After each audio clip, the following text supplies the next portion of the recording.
What's going on, everybody? Yes, you read that correctly at the bottom. Mike Corley did puppy kick a lot of people this weekend. That was the first thing I thought I could include in our ticker this time. He puppy kicked everybody so bad it's not even funny. They went ahead of Harry Hurd and pulled Junior Small Tire for the rest of the year in the United States. Poor guy. What's going on, everybody? Welcome. What's going on, T-Bone? T-Bone, Steve. Oh man, I'm back in the normal office this week instead of the hotel office. So I hope everybody feels better than I do because I am. I'm with you there, dude. I don't know if I was sick last week when we started, and I'm pretty sure I had COVID, like without a doubt, 100%, because the symptoms that I experienced last week, like through like after after Tuesday was over, was exactly how I felt right before I went in the hospital. Yeah. And I couldn't find my little thing that reads your oxygen level that I actually bought like right after I got out of the hospital. And I really wanted to find out like how low it was because like I was feeling that exact same way. And I mean, I was pretty miserable there by Thursday or Friday. But yes, it did. Mm-hmm. Looked good. Looked exactly how it got put up. But I feel you after. So this time last week, it was bottom 40s, high 30s in the Carolinas. And then every day it got a little warmer. And then finally on Saturday, it was 70. I walked outside and I looked at their little thermometer thing. It was 76. And it just blew my mind how from where we started to where it ended. Right. Well, what did I think of Greer Dragway and where it was at? So that place is awesome. I like Greer Dragway, and I will definitely be going back to Greer Dragway. The owners and his daughter, the nicest as can be people, made me feel at home. I talked to the owner a bunch while I was there, and what made it even cooler was it was literally a 4-minute drive if I didn't veer off and go to Hardee's first from the hotel. Shocker. Hardee's added an extra minute and a half. But I would have also done the exact same thing that you would have done. But I got up there, and guess what? They didn't have the bread for the grilled cheese breakfast sandwiches. Well, I guess I must be eating them out of there must be a shortage of Texas toast in America because of me. That's twice. I'm like, how does this happen? Sorry about that. So my bacon, egg, and cheese biscuit was on point, and then, dude, I'm telling you, Greer is like that's definitely needs to be on everybody's bucket list tracks. Just a cool track, old school feeling, amazing surface. The layout of it's really cool. Like I said, really good people that run that place. Mike and Alicia, super nice. Probably next to Shady Side, it was one of the most homely feel tracks I've been to. So definitely anybody that's in the chat or around, or if you get a chance to go to Greer and check out that place, go check that place out. Something has changed with the look of the stream. I don't know. They did a bunch of updates. Like we're actually vertical now instead of landscape in some apps. Like I'm looking at us vertical beside of like our normal landscape thing now. The beard has got a little longer. I mean, I have kick now. If you don't know what kick is, kick shut off right now. Is it really? Yeah, it's got a exclamation point. It wouldn't let me turn it on. Hold on. It says go live. An error occurred on kick. What the hell? Your screen is narrow. It's yeah, that's what I noticed. As soon as I clicked over it, it was a very narrow screen. Let me see. Oh, that's weird. I wonder why it's not working. Huh. Well, that's stupid. That's why I got it. Dumb. Anyway, I don't know why it looks different, but if it looks different, it's good. Then okay. T-Bone, last week I was in a hotel room and that was very well lit in front of me with their little table light. This week I'm just back in my home office, so Oh, I haven't seen the weather yet for Dig or Die. Does it look good? I don't know. I was looking for Brain Freeze. I was looking at it. The future cast looks really good right now. So No, but Happy's not quit the table. He's busy. I've had a million people ask me that, but he's busy.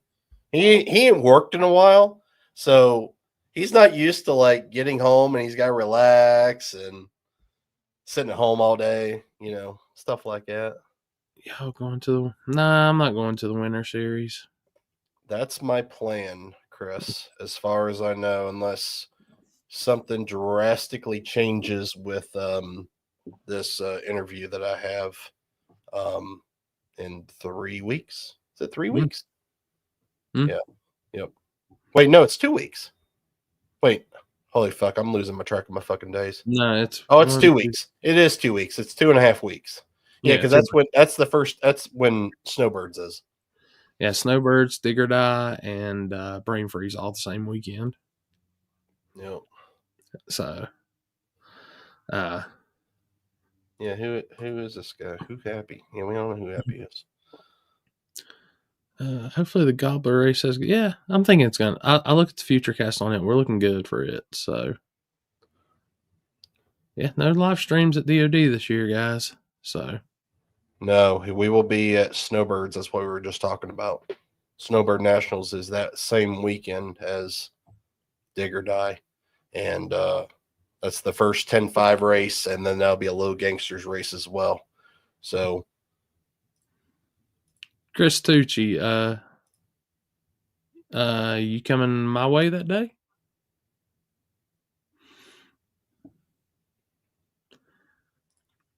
Which filming wise, PRI is going to be my end of the season, anyways, until 2026. I'm going to take some time off after PRI. So, last week was a long week and reminded me that, man, 6 day long races are rough. Freedom. Okay. What do we need to change the screen? What's on the screen? Because I just checked YouTube and it looks perfectly fine. Oh yeah, I forgot about that, Chris. I forgot you told me about that. Chris Tucci. Chris Hull, there are no live feeds allowed at Dig or Die. So I'm helping with a radio race this time around. So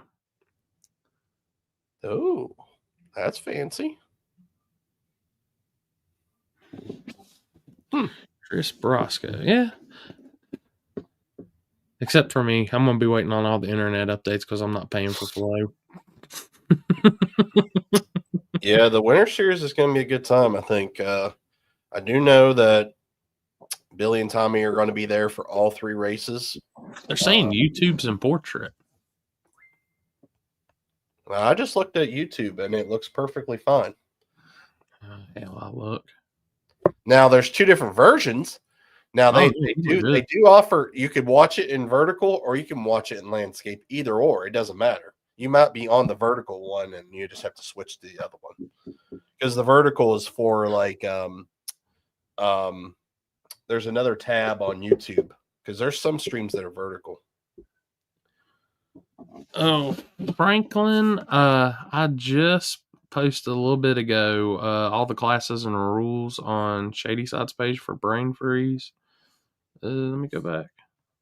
And it's actually going to be a quicker day. We're looking to actually have this race done pretty quick. And we've got the the 2 radial style classes, 630 index with Street Racer, the 70 to 730 floating index with Quick Street, and they're doing that TCR, which is the teen racing.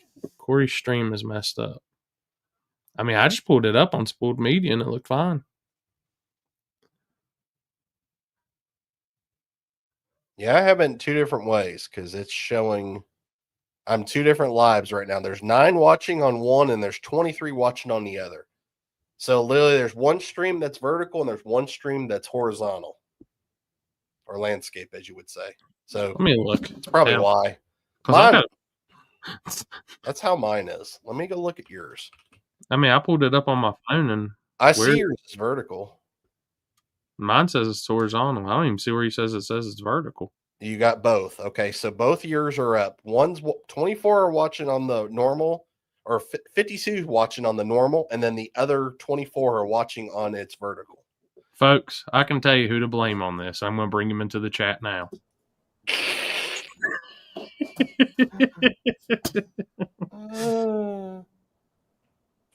Oh shit! Where are you even seeing that at? Because I'm not. I just went on to your YouTube, to your channel directly. I mean, when I pull it up on my phone, my channel directly, it's just go to lives, and it'll show up as 2 different streams. Why does my fucking camera keep getting fucking blurry? Wow, that's kind of weird. It does. I told you. What? Yeah, there's difference. It's all different. Why is there no live feeds there? Because the promoter has a one exclusive live stream, apparently, is what I heard. It's probably getting a kickback from it. I don't know. Look. Picture this as the little guy and kick him right at. Don't ask me. I don't know. That's all. I'm only speculating. And it only happens when we speculate. Well, I've got some insider info, but you got to be on the super special chat for that, and it's $1,000 a month, guys. I'll post up the PayPal link and the Cash App.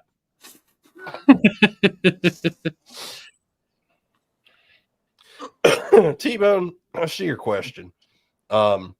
Yes, but it's just because they run out of room at the other shop. So it makes it a lot easier to get stuff in and out of the shop, and the shit that's going on between 2 shops can't really work in one. Oh fuck, I fucked everything up. Oh shit. What'd you break now? I'm accidentally fucking clicking shit. Oh my god, of course. I'm a mess over here right now. Why is my kick not fucking working? That pisses me off. That's what I'm trying to figure out. You got kicked out of kick. I got kicked out of fucking kick. How the fuck does that happen? How does that even happen? Am I allowed not even to be on kick?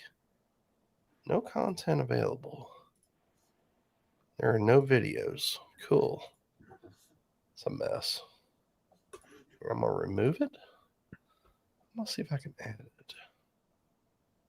That's landscape. Chatting. Hello. What is happening? No categories? What in the fucking fuck? You're on the struggle bus this evening? I apparently am. Just chatting.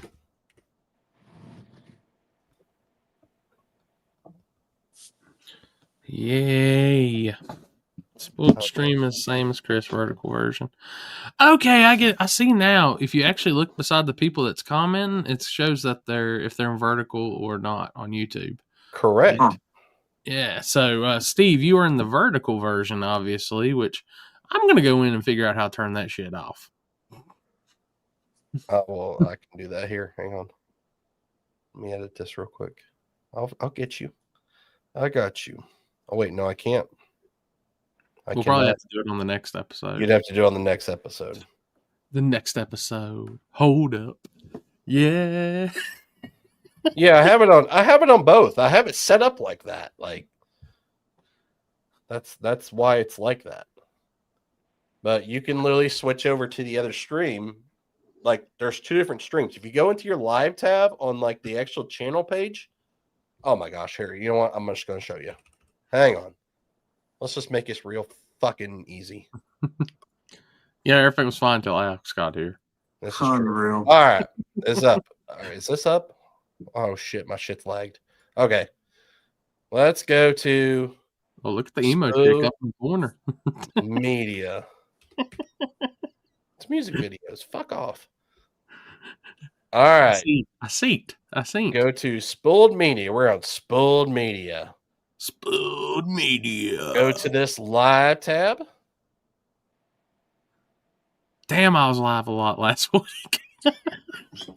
There's a lot of lives. But you see table episode 115, which is the one that we're in right now as I speak. 115, which is whoa. There's 2 Alexes. 3 Alexes. And then there's another one that's vertical. 3 Alexes. Oh, that's so delayed. I know. All right. So there you go. There's 2 different streams. You can switch over to one or the other. Okay. That's all I'm sharing now. I wish I had 3 of myself.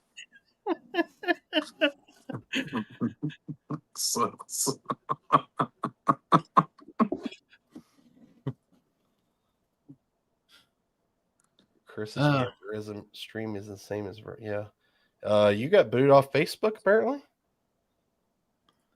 I did. Yeah, apparently that's what it says. Or it says we're having trouble streaming to Facebook on your account. Damn, people, we have broke all kinds of shit tonight. All kinds of shit's going on. I can fix this. This is an easy fix. Move. Yeah, there you go. Yeah, I and you can do the same thing on my page too. My page is exactly the same way. There's 2 different streams. There's a vertical stream and there's a regular horizontal stream. There's and it's the exact same way. Which you actually have to go in now. I don't know if you noticed and you have to select the orientation between landscape and horizontal. Yes. So, or you can select it to have both. All right. Facebook people, I'm coming back in 3, 2, 1. We're back. Oh, did it actually boot you? Yeah, I'm back on now. Shut up, Mike, you puppy kicker. Jesus Christ. Pete is going to be looking for you here soon. Unreal. Sarah McLaughlin's going to be knocking on your door the things you're doing to these junior small tire guys and tailgate people.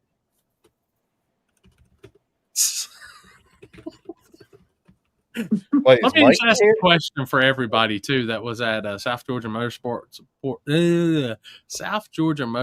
Park this weekend on the front side, and I seen guys still have their big wings on the front side. Like, what are y'all doing? I did see that too. What are y'all doing?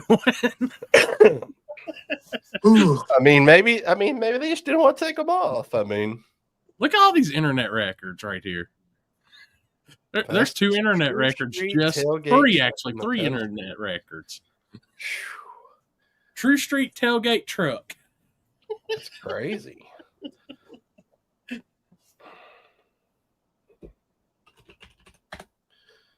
My inbox is lit right now. I can't even concentrate. We're sitting here just trying to figure out what all we screwed up. In the arms of an angel? Oh, we're talking about Sarah McLaughlin. He's up to 4. He's up to 4. Got Cam.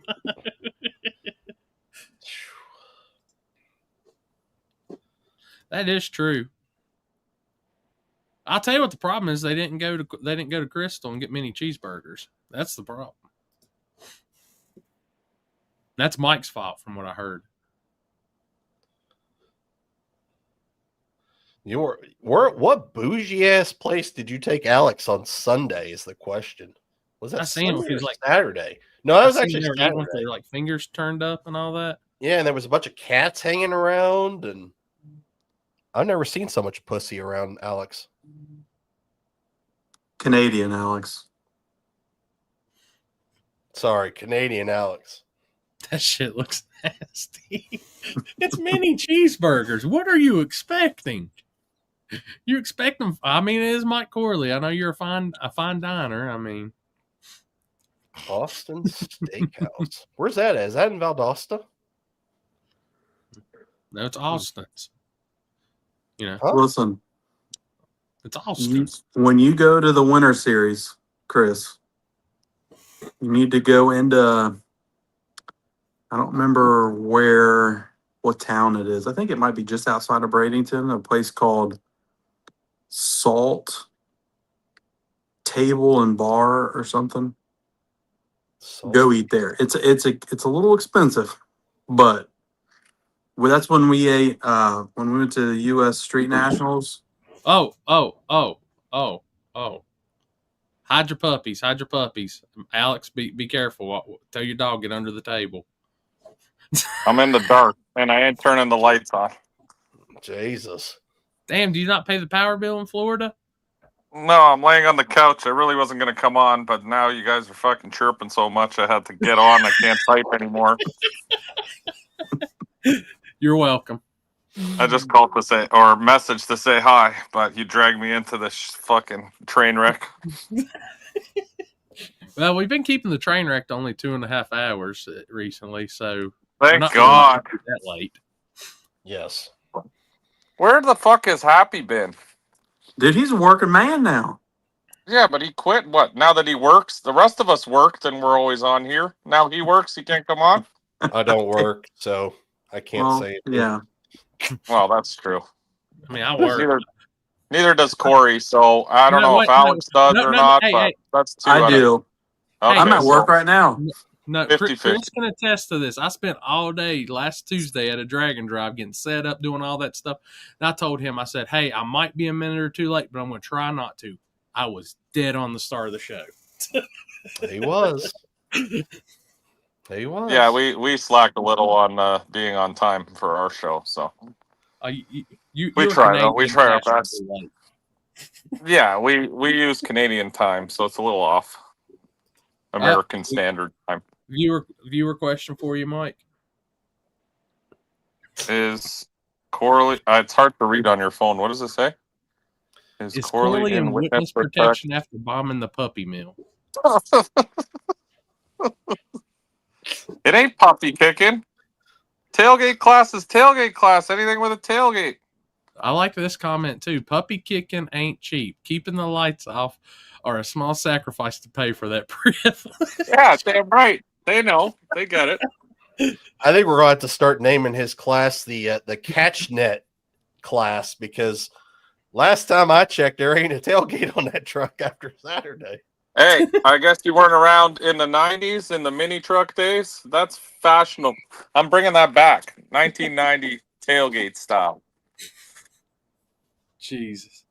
Hey, let me ask you, after they did scrape it and all that to the front side, how many passes did it take before it was back good?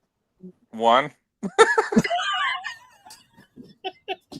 How do you... Okay, I don't know if anyone's ever been to SGMP, but how do you scrape a surface of that caliber to make it shitty is virtually impossible. Like, they did it. Don't get me wrong. You could visibly see that they scraped that whole thing to 330 feet.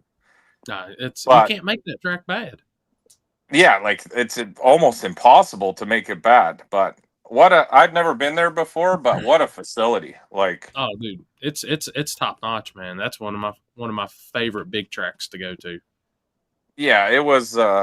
Yeah, I've never been there before. This was my first time, and I was like intimidated almost on how nice everything is, and like we're used to like grungy no prep shit, right? What the hell is he saying now? Mike lives in the gray area. Chris. That lives matter. Yeah. Hey, did you at least go to the Mexican restaurant that is on site?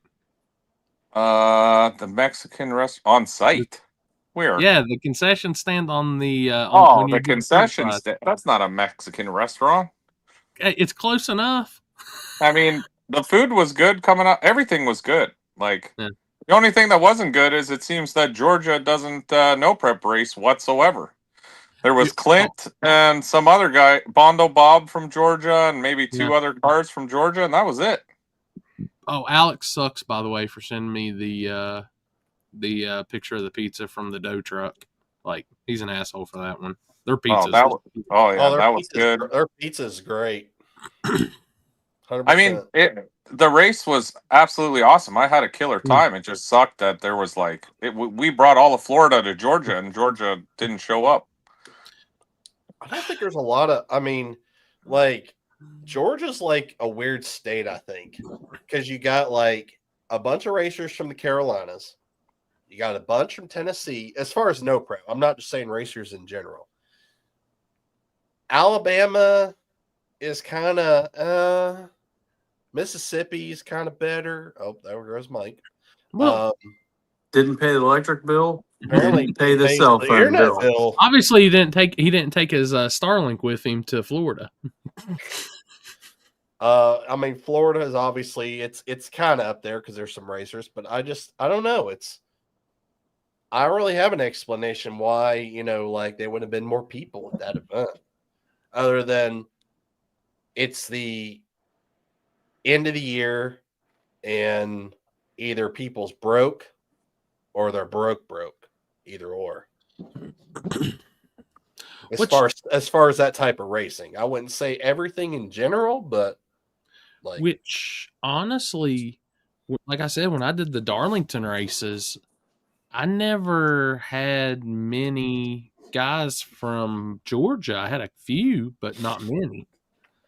Sorry, I'm back. My internet fucking just kicked me out. Now I'm back. You didn't bring your Starlink with you? No. My Starlink's fastened to the house.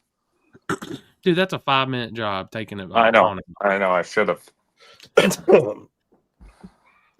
Sorry, what did you say? I didn't hear any of that because my internet cut out. I know you're saying everyone around Georgia, there's no prep race. That's at least the gist of what I heard.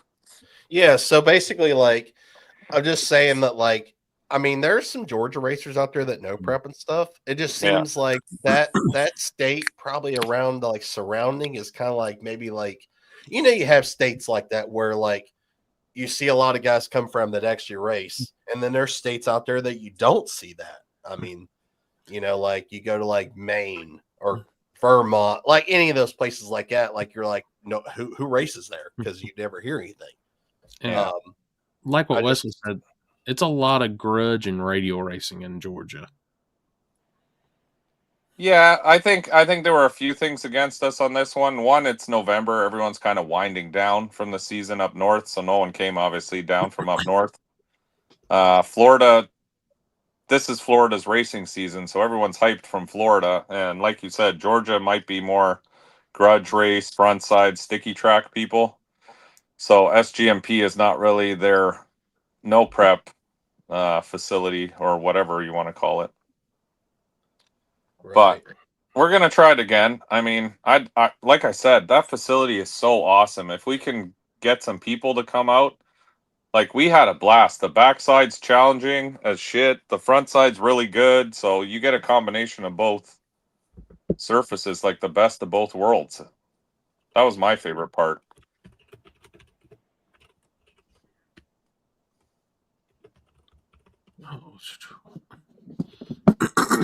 Oh, something. But yeah, I mean that's, I know they did some backside no. Clint actually had some backside no prep races down there. I remember. Yeah, he did. He had a New Year's one. He had, but even that, I mean, from what I understood, 30, 40. They didn't really take off.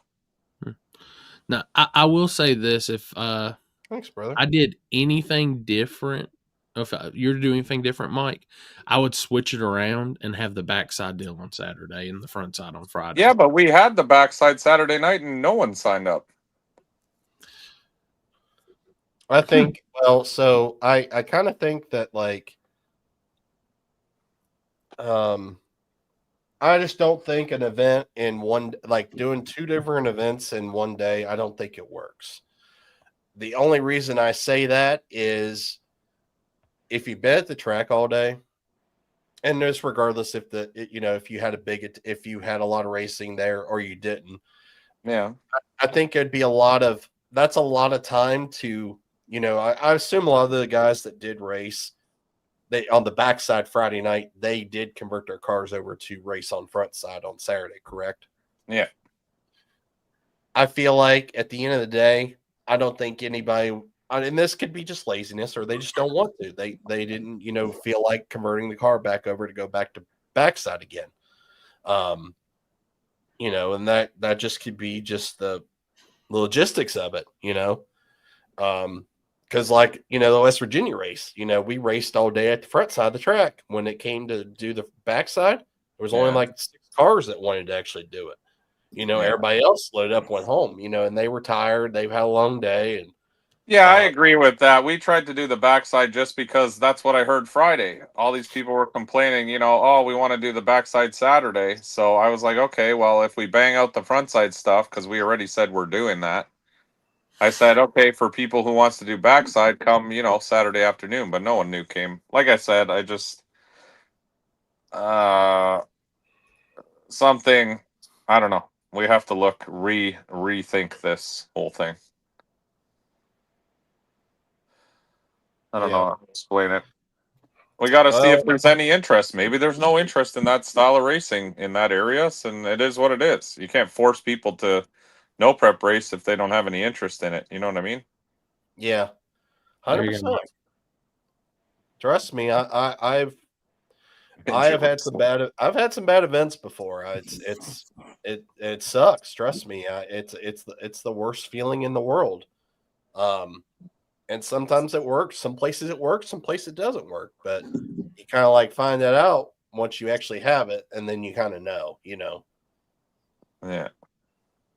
Yeah, I don't know. Like I said, the facility was so awesome that it just felt weird. It's like we host way bigger events at way smaller, less I don't know, less caliber racetracks, and they fill the house. And then you go to a place like that that's amazing for racers. Like they got like 60 power outlets. You know what I mean?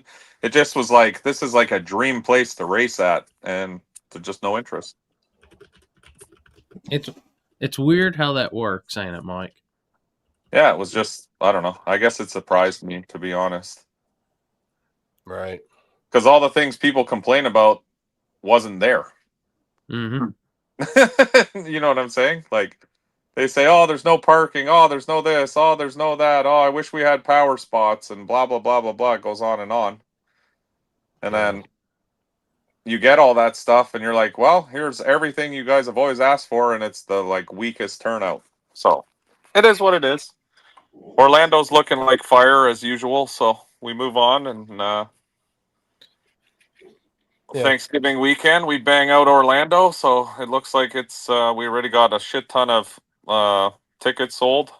So hey, something I don't know if y'all could do it, Mike, but I would be curious to see. At that race, I don't know if y'all can do it, but talk to people and like that's around the event. And ask them if they're in town for the race because of Turkey Rod Run. if they're in town for the race for Turkey Rod Run, Yeah, well, most of the in fairness, most of the Orlando people, I'd say 50% come from our stuff that are regulars, and the other 50% are all TRC regulars. So I don't think they're coming in for anything. It's mostly everyone who races in Florida. Like it's the same group of people. There might be the odd person who comes in for Rod Run, but I was just curious because just like if big events like that help bring in more, just something other promoters can use as tools and shit like that. Like I said, a lot of the people we see there are all guys we race with all winter. So I mean, I think what it is a lot of people would like to win at Orlando because it's very challenging. So I think a lot of people, to them, it's like one of those bucket list places that they want. It's been going on. Like we aren't the originators of the backside of Orlando. It was going on years back, but we've reinvented the wheel, I guess, or rejuvenated. I don't know what the term is you want to use, but you brought Frankenstein back from the dead. Yeah, we brought it back more organized, more everything, and I think people appreciate that. So now it's a much better event. I'll put it that way. And Javier from TRC does an awesome job. Like, this collaboration has worked very well. I'll put it that way. So Yeah, I just want to veer off for 1 second, just so y'all remember that quote, because I think it's going to apply to something very soon. that's where some bands sound better at the honky tonk. Hey, there ain't nothing wrong with a honky tonk. I don't even understand what the fuck that means. Maybe I'm dumb. So in that sense, they're saying some bands, like, they say some bands sound better at a small club. Oh, I got you. Okay, now I get it. Yeah. That must be an American saying, because that don't translate in Canadiana. Some syrup tastes better out of the local tree. There you go. Oh, there we go. Now you're talking my fucking language. Gotcha. And as for Floyd's question, we tech every single fucking car that comes through our event, and I'll tell you, that is the only part of Orlando I'm not looking forward to, because doing 100 and whatever 30, even anything over 100, absolutely sucks having to tech all those cars. But we do it, so be prepared. Anyone who's trying to gray area their way through, it doesn't work very well at our stuff. They can try it. I mean, I'm the king of gray area, so I expect it. The only thing slippery at Mike's race is the syrup. That's it. Exactly. Did y'all talk about turn off or turn? Nick, I know what you're talking about. That was just a shit situation, and I'm letting it die down, because that's just what it needs to do. Oh, I think I heard about that. Yeah, that sucks. Is that the thing you were talking about at Shady Side? Mm-hmm. Yeah, I mean, it seemed like that it kind of got out of control. I guess is the best word I can describe it. And it seemed like there was people involved that, like, I don't think probably should have been involved and had a say, I guess, in the situation. And I think it really escalated the situation worse than what it was supposed to be, considering it seemed like that the two parties, the two racers that were involved in it, kind of had an understanding, and they were kind of helping. One was helping the other, and it got portrayed that the racer was not helping by parties that I would say not involved in the situation, and it made it worse. And when you have to, like, go out and, like, have to, like, make a post to get people to stop being assholes, like, that's a problem. Kind of like the Cletus Grana situation. 100%. That's exactly the first thing I thought of when I seen the party's post about, telling everybody to kind of calm down, like, we're working this out, like, and that's the two parties' business. Like, it shouldn't have to involve anybody else to where it escalates a situation. Yeah, but it sounds like, is everyone new to fucking Facebook? It's been around for a while, and that's exactly what happens on every last. It doesn't matter if it's racing, politics, anything. Like, social media is the biggest cancer out there. So if people haven't got used to that already, like, yeah, I agree. I don't know. I just think there's, if there's a situation and it needs to involve the two parties that's involved regarding anything as far as statements or anything like that, like, that's all it needs to be. Like, you don't have somebody out there that was there or something like that, or a friend or whatever, like, up to bat for somebody throwing false information out there that, they have no business saying. That's just all I say. Why make the situation worse than what it should be? Sorry. It just sucks because it's just one of those things at the track. Like, once you sign that waiver, shit happens. People are not always the brightest. I mean, how often do you see other cars get run into by drivers that should have lifted fucking way before? I mean, if we kind of accept it. I mean, I'd be pissed off as shit, but the minute you line up in those beams, it doesn't matter what you got. Like, you kind of accept that responsibility that, hey, shit can go wrong, and people are dumb. I mean, fuck, a lot of people are dumb. Yep. I do have something to lighten the situation as our first fan submission of the evening, since we're talking about honking tonks, and Chris is headed to one. So, hold on, I got to see what this one message is first before I do that. Oh gosh, I had a few people actually text message me and say, "Dude, YouTube is on my phone's vertical, on the TV it's horizontal." So, shit. I guess this is going to be the new thing with YouTube and StreamYard and all that. Yeah, StreamYard. You know what I hate about StreamYard? Every time I open this fucking app, they got some new bullshit you got to figure out. Oh God. What is this? Oh God. Bang out the front side stuff because we already said we're doing that. I said, okay, for people who wants to do backside, come, Saturday afternoon. But no. Yeah, the backside is way better than the front. Oh, fuck, there's more. I was going to give him a piece with my hand the other night. I was like, here, if this will calm me down, I got you, bud. It just doesn't feel right. Go really deep. I want that fucking thing shaking. But, man, it's coming everywhere. Holy shit. They went with the waybacks. The people that actually keep up with that, holy shit, you're good. Yeah, like that's it. You've been storing those clips for that long? That's impressive. Man. I can't laugh. I'm gonna die. Oh, Jesus Christ, I see what you just sent me, Corey. That's wild. This is what happens when I go to the Dusty Armadillo on Wednesdays. Oh my God. Oh, honky tonk Chris. Hey, listen, I look good in some cowboy boots and a cowboy hat. Come on. Chris, you still with your girl there? Or What? are you still with your girl, or there's no girl? There is no girl. Oh, okay. You talking about the one from Warren Woods? I don't know. I thought you were in a relationship with someone at some point. Or maybe I'm falling off. No, that lasted about 3 weeks after Warren Woods was over. You know who's in deep love?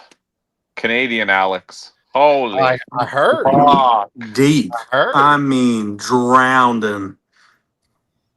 Endless love. I heard all the stories for the last 3 days, and I was like, Jesus Christ, this guy. He's like, oh, we FaceTime and fall asleep together, so in the morning we wake up and we're still FaceTiming. I'm like, what in the fuck? I remember my first relationship. Yeah, I think he's finally fallen into something, and for the first time, and it's like magical. It's magical. It's magical. It blew my mind. My mind has been blown all weekend. That's going to be clipped now, too. Thank you. There you go, whoever's doing those edits. I gave you another zinger. Oh, God. Yeah, you know who you are. So if Alex comes on, his name definitely has to be First Love Alex, because he's that boy. Holy shit. Holy shit. He's Hey, maybe he's in love. I mean, he's in love. No, he is. Not maybe. That boy is. Yeah. maybe she does things to him that he's never experienced before. I'm guessing that's got to be something. He reminds me of myself when I was maybe 13. But it's been many moons since then. Yeah, that's going to be comment. That's good.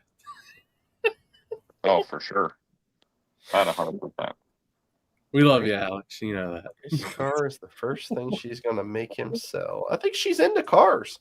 No, yeah, I mean, Yeah. cars, and her dad races bikes. Oh, really? Oh, that's cool. Oh, yeah. Yeah, her dad was at Warner Woods racing. Oh, didn't know that. Wait, was she there? Yeah, she was at Warner Woods. Yeah. Oh, I didn't even know. I no idea. He was parked like you go up the hill behind the like concession stand, and his bike and stuff was like right across right there. Oh, okay. Chris, Gotcha. now that you have no job, how much is it a day to detail cars like you were doing for Billy? I got to see if you're cheaper than Terry. Terry's getting expensive. Shit. I'm pretty cheap. Okay. Do you do Harleys? Do I need to stay a few days in Florida when I come down? Yeah, we got a couple cars to detail down here. I got you. Terry's getting lazy. I got Hey, you. Mike, have you bought that truck yet? Which truck? The one I sent you. No, that is pretty badass, though. I'll be honest. Yeah, It actually crossed my mind for a minor second, and then I'm like, "What am I? No, we're not doing this." Dude, that'd be a hell of a small tire truck right there. It would be. It's badass. I agree.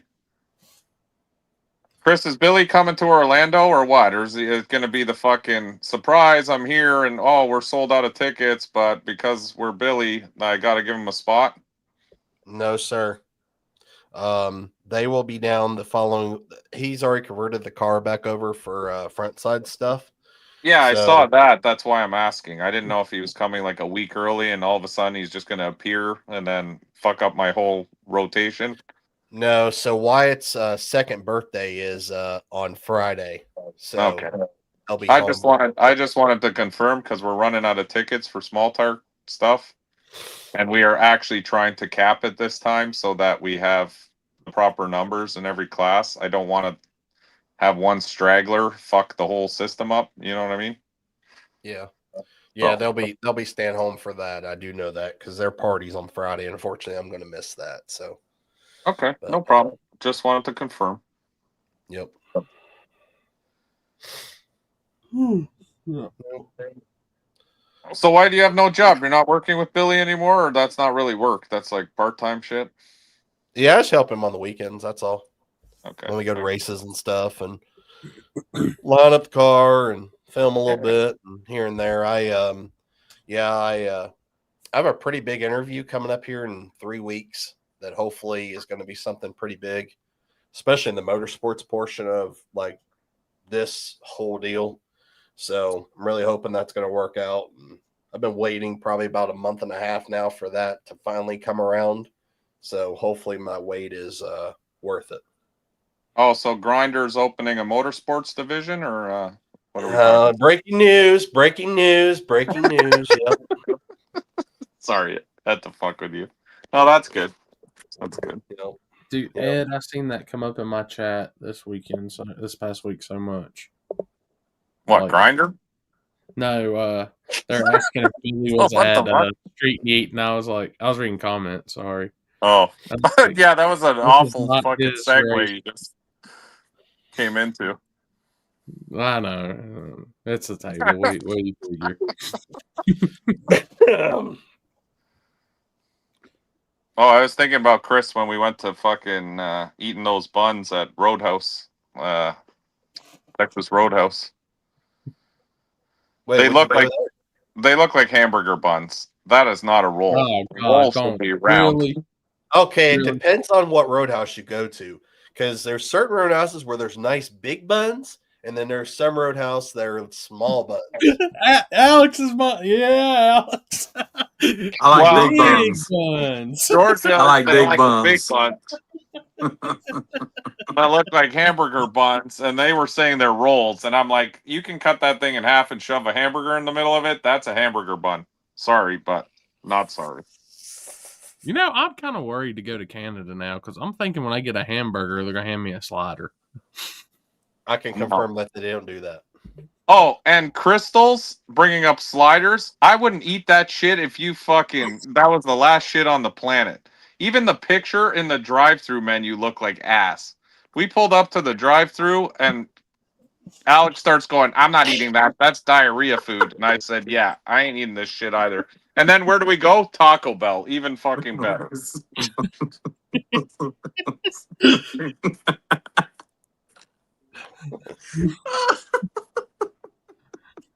You really brought yourself into that. What's the diet called where you eat the burger without the bread? Celia, Fuck, I don't know.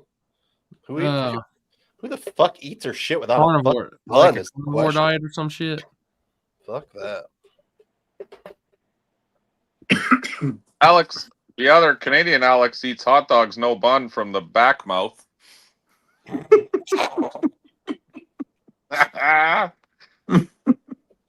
like that motherfucker was feeding more pussy at the fucking restaurant than he was himself. Oh yeah, he had 2 drinks and he was ready to party.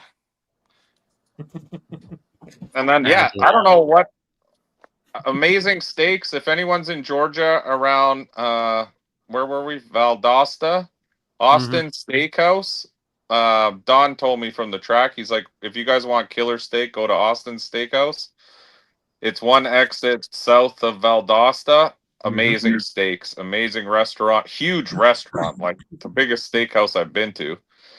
But yeah, out back, I don't know if it's a cat sanctuary or what. I've never seen so many wild cats just chilling and fucking. It was like a cat farm out back, but Dude, I forget the name of it. The barbecue place that's the next exit after you get on the highway from. It's the next exit past Adele. Dude, it's good too. yeah, this place was like 10 times better than Texas Roadhouse. Texas Roadhouse was trash, honestly. I was very disappointed. Poor Alex. I'll keep that in mind. It definitely looked good. I was wondering if that was Valdosta or not. Yeah, it's called whatever I just said. Austin Steakhouse. It's right literally off the highway, like not even a minute. I've never heard of it. Me neither. Like I said, Don, the track manager, general manager at SGMP, told us right before we left. Huh. Hell yeah. So I give it 2 thumbs up. Chinese restaurant nearby. Chris, Chinese restaurant. Chris, fan submission. Oh shit. Oh my god. I hate fan submissions. You'll like this one. Thankfully, it's not you this time. Oh, thank God. Holy, look at that. Look. nice. Real question is, how does he get his vest on? Backwards. Apparently. Yeah, it's on backwards. I mean, it happens. You know, But them Jordans are fresh, though.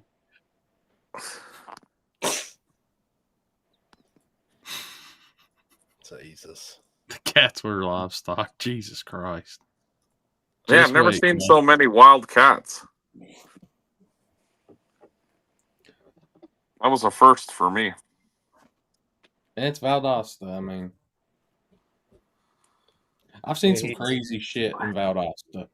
Yeah, Ed just said it is national. They're a national chain.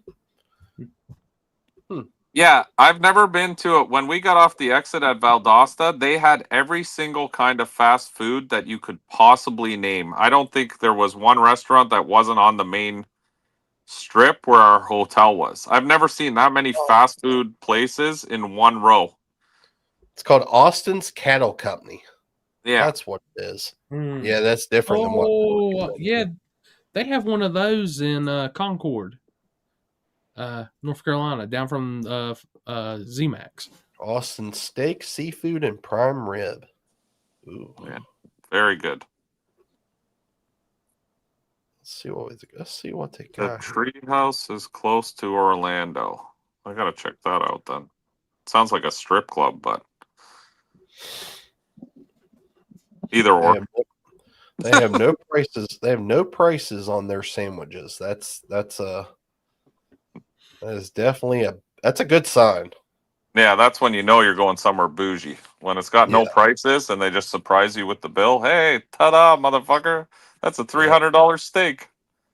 That's when I just hand the bill to Terry. This is yours.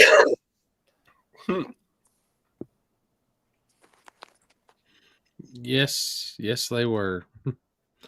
I mean, track worked amazing, but the whole fiasco at the gate kind of sucked. What happened? What are hook people? House of Hook, Carolina Dragway. Oh.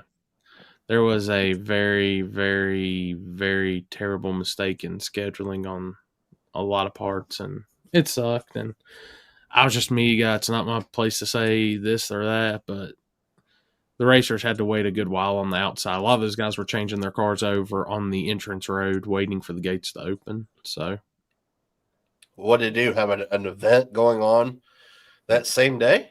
No? nah, just opened at like 10 till 1, and track was supposed to be hot at 1, and then once it was over, the lights got cut off pretty quick, and hey, I can pack pretty good in the pitch black dark. I can tell you all that, though. So was there like a miscommunication on the like time? Like it was supposed to be like ran? I don't. That would be a Laura and Devin deal, which I can tell you it was not pretty in the group chats or anything like that. So, because like I think the original schedule was gates were supposed to open 11, then it was 12, and we had all been relayed 11. They let me in the back gate by the tower so I could get set up, because I told them, I was like, hey, it takes at least a good hour for the Starlink to sync up and be optimal for connection. So I got to get in there and get my shit set up. And it takes me on a normal unpacking and getting all that stuff out hour and a half. Not as long to repack, but it just wasn't a good look. It's a great facility, a great place. The place literally lives to its name, House of Hook. It works good, but there was just some things that need to be addressed, which I think they've put it pretty clear in the Street and Eat group that they won't be going back there. Gotcha. What That's the hell is the great? for them. What? It says do American. Too bad for them. No. Yeah, it sucks. What the hell's the Grey Cup? That's like our Super Bowl. Yeah. It's the Canadian Super Bowl. Yeah. I'd have to say I didn't watch it. I've never heard of it. Yeah. Most people haven't. That's why I didn't watch it. When did you turn it off? When they start? Oh, Canada. Yeah. I didn't turn it on, so you got to start there first. Right. I still can't believe the Jays lost. I'm disappointed about that. Fuck. Oh well, next year. Yep. Do you think I can convince Jeff Thomas to make a tailgate class this year at War in the Woods, or what? Dude, why do you want to puppy kick people so bad? It's not puppy kicking. Just run True Street and be happy. You went to the semifinals in True Street. What are you talking about? I think it would be cool. I think there's a lot of pickup truck guys that would be down for the fucking tailgate class. Hey, you know what you need to do, don't you? What? The next time we do have Street and East, they have a tailgate class. Fist bumper detailing. The AI is getting out of hand. Brother, I love AI for the simple fact that that's still up. It makes making a YouTube thumbnail very easy. Oh yeah, for sure.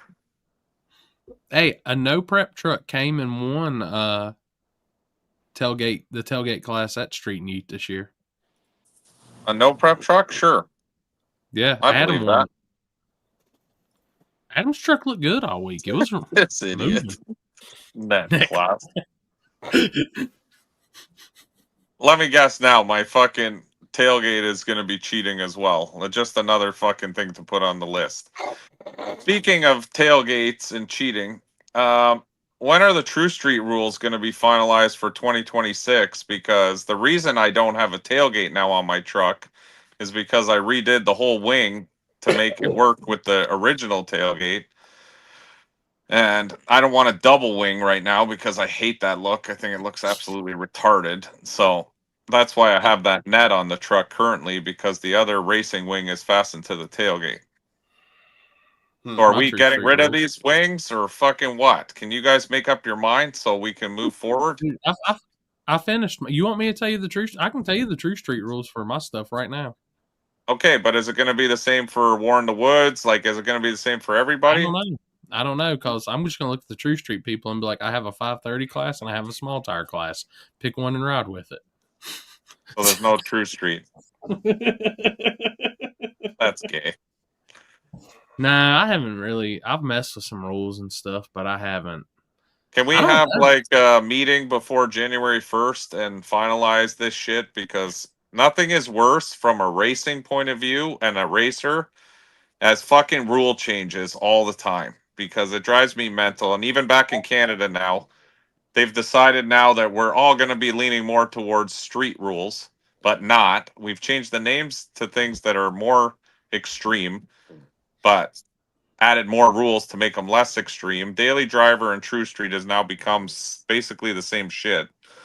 I don't know. It's driving me mental. Can we just fucking throw a set of rules and stick with them for the next like 10 years and call it a day? Well, I mean, Bingo. Yeah, I that's mean, but we fine. don't. And I'm fine with tech too. I don't give a shit. Let's just make a rule set and say, listen, guys, get in where you fit in. These are the rules, and that's it. It's done. We did it for Well, small tire. We missed the boat on that one. So now chassis cars have finally taken over, which was fucking predicted by this median fucking 3 years ago. No Alex, shit. you predicted that. Yeah. Well, here we are. Now it's too late for that. So let's move forward from that. So now can we just fucking lock in some True Street rules and everyone make their cars fit those rules, and that's it? Well, I mean, but the problem is, I mean, you're saying that we change the rules all the time. The rules haven't changed. They ain't changed at all. No, I'm not saying you guys. Sorry, I'm talking more back home. They changed the rules like every 2 years. I was like, what in the hell are you talking about? But I'm just saying, like, now for this stuff, because everyone's like, oh, well, now we need rule changes. Well, what are those rule changes? No big wings? Just put no big wings. Good. No problem. Let's move forward. I agree. I'm fine with no big wing and leave the rest of the rules the way they were. If the big wing is an issue, like my True Street, I don't give a fuck. You want to put 12 big wings on the back? Go right the fuck ahead. I don't see it being a game changer in True Street, honestly. But if people don't like those because it doesn't look street, I'm also fine with that. I'm happy to take the fucking wing completely off. We've ran the same time with the wing, without the wing. Don't care. I just want to know what it's going to be so that it's not all of a sudden going to be a surprise. Yeah. You know what I mean? Like, and can we leave the rest the way it was? Like, no other fucking stupid changes for some bullshit? Like, oh, it's got to have a radio in the car or some fucking crap. Like, who gives a fuck about that? No. Yeah, and I mean, honestly, though, like, chassis cars ain't really. I mean, you can argue this all you want, but stop it. There's still substantial data that suggests that the stock suspension cars are still outnumbering chassis cars by wins. Because there's more of them. Oh, I agree. I mean, I agree with that. But okay, so now let's, if we really want to start fucking making a Rolodex of wins and who's won what, and actually, I think Corey actually kept really good track of that this past year, didn't you, Corey? It was more last year, but I've got some from this year too. Yeah, I think it's a happy mix. I wouldn't say it's one-sided or the other. I mean, was there any chassis cars at your race this weekend, Mike? Who, mine? Yeah. No, they were all street cars. Was there? Did your? Oh, hold on. Actually, hold on. Let me think about that. I could be lying. No, there were no chassis cars. You know why? Because we have that firewall rule. So no chassis cars show up to our small tire stuff. It's all, yeah, that's because of our rule set. Do you think that now that everybody is kind of seeing the same rule sets where that is allowed in small tire, that we're starting to lose a lot of those factory firewall cars? No, I think people are now doing what Billy did and just if they have the money. Now, hold on. This is a big if. If guys have money, they are now just building new cars for small tire to compete with the level of small tire cars that are now dominating the field. I think guys who have original firewall cars and stuff like that are all converting to True Street, to be honest. They're not even bothering in small tire anymore. Look at even your boy. The S10's now going in True Street. Falcon's going in True Street. Those used to be all small tire fucking killers. But how come they're not still killing? And why did they buy chassis cars now? Yeah. I mean, there's a perfect example of if you've got money to compete now in small tire, you're building gangster cars. But a majority of people don't have that kind of money to do that. Yep. So, well, I mean, I mean, there's a few cars out there. I mean, obviously, them two is a completely different story, considering, their racing programs are a little bit different than your average. I would say your average person can go out there and do, because, I mean, you have the substantial testing, you have substantial data, and you have a lot of the backing of the best parts there is out there in that you could get. I mean, they were still out there racing chassis cars back when chassis cars were finally starting to come around, and they still were winning when chassis cars were still coming around. Obviously, the times have changed. Parts are different. We have big old fucking huge wings now. Obviously, all that's going to make it's going to change everything, which we've seen it done. 100%. But, I don't think I don't think either one of them two in particular, I don't think they're very far off from being at what a chassis car could run. They're really not. I'm not saying that they're far off from it, but like I said, the evolution here is going to eventually be, I mean, 3 more years from now, I bet you whatever's left in small tire, 50% of it will be a lot lighter chassis built, small tire cars than what it once was. Like, we got to remember that this originally started as basically taking street racing off the streets and bringing it to track so that we could have cash day style rate. At least that's how I remember it.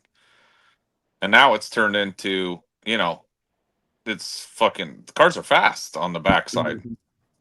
Very fast. Like, some people can't run some of those times front side. You know what I mean? Like, it's pretty wild. Yeah, but you can put a stock style suspension in a fucking chassis car. What the hell does that have to do with anything? No. Nah. No, they're like legitimate, like stock style cars. Even in the unlimited class was a stock style car. Hey, and they were street cars could be. They had a lot of miles under them this weekend. Listen, I'm not complaining about it. I'm just telling you what the facts are. Oh, I know. Okay. So, yeah, I mean,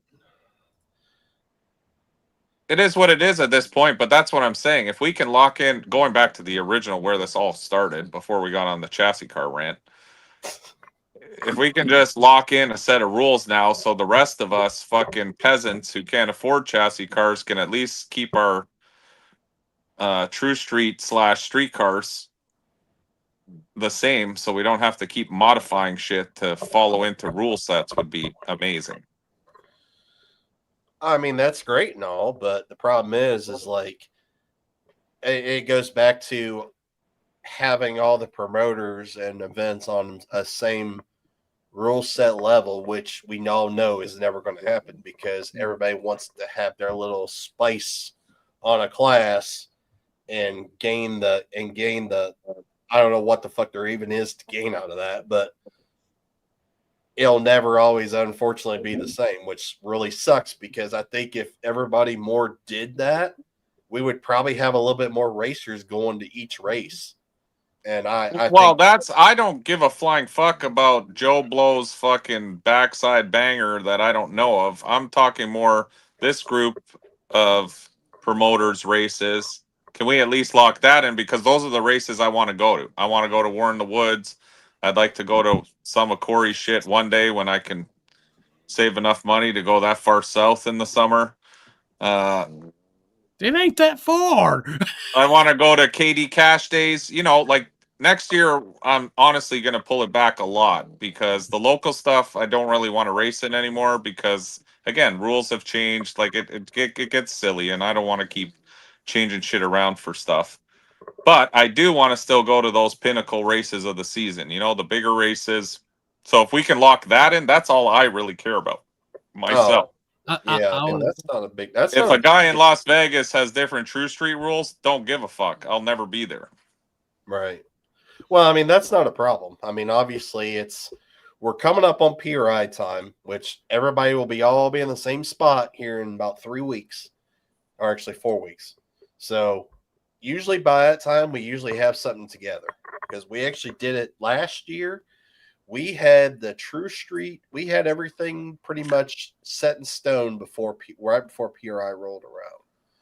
Okay, so is that what we're going with? If there's going to be any minor changes, we should know by then. I just want to know because I want to start in January, making sure my truck is compliant to all your rules so that I don't have to unload the truck and instantly get protested all the time, especially when Floyd's around. But well, I am honestly, I'm going to be out of it this year because I've already said it. Like, I'm done doing races. I'm not doing any races next year. Like I've said it. And that's hopefully, you know, obviously I'll throw my input and stuff like that into what they're going to do this year, you know, but yeah, there we go. It starts already. Radios and speaker. I had all that shit in the truck. And again, I'll put it in there if that's how it's going to be for the next 5 years. But if it's going to be that rule set for 6 months and then we change it again, no, I'm not fucking doing all that shit. Yeah. That's the annoying part is when you're like, okay, we're fully, okay, the big wings was a new thing this year, I think, for everybody. So that was a curveball. Same with the dualies and all that bullshit. So yes, there are things that come up that might need to be changed, but that's something that doesn't need to be on a True Street car. Like you don't have to put a big wing on. So if those aren't allowed or people don't want their cars to look like racers, then that's fine with me. I don't care. That's why I said I put the old tailgate back together with the original wing. I'm looking at making the truck 100% compliant. I'll tell you, I've got a full list of rules wrote that could go, but the thing is, for someone to use that rule set, it has to be tech that races, and that's the point. That rule set will separate a huge portion of small versus True Street. But like I said, it's got to have tech, and you got to be strict on that shit. Oh, and I love when people have tech. I'm all for that because it eliminates that awkward. That's why we do it here, because it eliminates that awkwardness at drivers' meeting. Like nobody wants to be the fucking rat. Let's be honest, because you know you get made. Look at what happened to Floyd. Floyd protested, and then it turned into this big thing for months. Protest Floyd, this and that. He had the right to do that because there was no tech. If no one protested, then anything could go through. And a lot of Jimmy Dale's shit was shady as fuck, 100%. But there's no tech, so oh god, again. Is this an add-on? This is different. Oh, this one's different. Hang out the front side stuff because we already said we're doing that. I said, okay, for people who wants to do backside, come, you know, Saturday afternoon. But dude, I love wieners. Go really deep. I want that fucking thing shaking. I am your father. I am your daddy. yeah, I think he's finally fallen into something, and for the first time, and it's like magical. About to come. Fuck, man, it's coming everywhere. It blew my mind. My mind has been blown all weekend. You was coming on him pretty hard. I remember my first relationship. Like, well, Jesus Christ. Oh, that's good. Oh my God. That's a lot of effort. No shit. Oh, E's and B's. Let me put it this way: I would be very expensive to do that, so they probably say no. Yeah, tech is a. Oh God, what is this now? Net class. Amazing. Oh shit. Oh, what was I saying? I agree with you, Corey. It's not fun doing tech, but I mean that's where we're at. Like that's what we need. Someone needs to do it at the events. It sucks, but it is what it is. The days of self, because when you self tech yourself, in my eyes, my wing was fine. It was non-adjustable, so people can self tech themselves and you know how many people I know that come through tech and they're like, oh, sorry, I understood it as this or I understood it as that. So it's not technically cheating if you understand it a certain way. Hmm. But if you go through tech and you're like, listen, bro, when I said exhaust has to go over the rear end and you shove the exhaust through the cab and put it fucking on the bedside and then down the tailgate, that doesn't count as daily driver. Shit like that. Those set of rules are in my phone and laptop on the notes, and until it's time that they need to be seen, then that's it.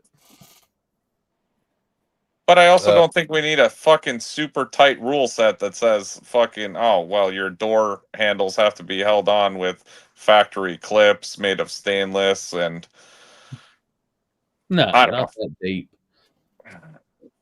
You know what I'm getting at though. Because then it turns into like what's that racing where they give you that whole fucking handbook and you got to go through it for 45 minutes just to figure out and half of the English I don't even understand.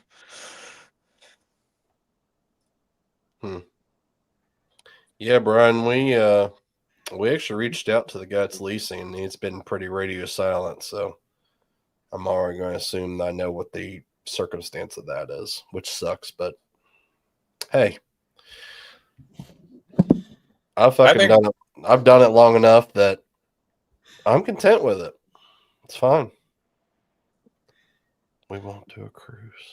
I think the True Street rules as they sit, and I think the cruises are retarded too. Sorry, but that shit's so dumb because it doesn't prove anything. It's never proved anything.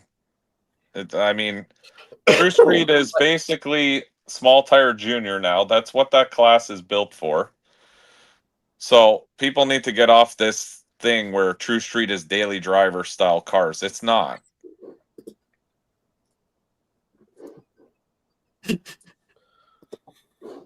I will say this out of the and there was slower, but out of the 176 cars that showed up for day one, I think we still retained 120, 130 by Saturday at Street and Yeet. So that's the only time I think a cruise is going to really prove a whole lot because there's a shit ton of miles instead of just like 20, 30 miles. So.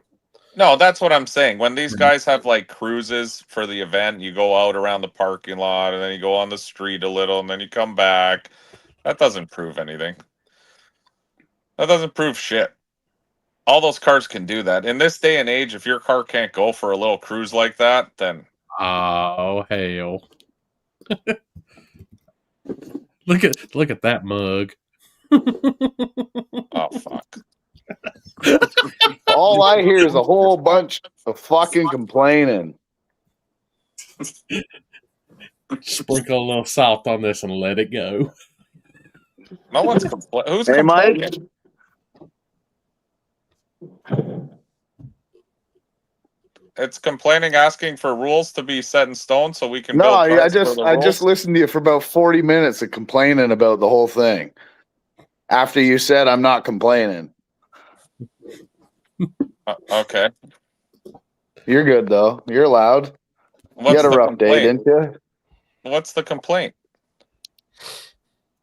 That you want all these rules because you want to know what your truck fits. What is going on with this fucking thing here?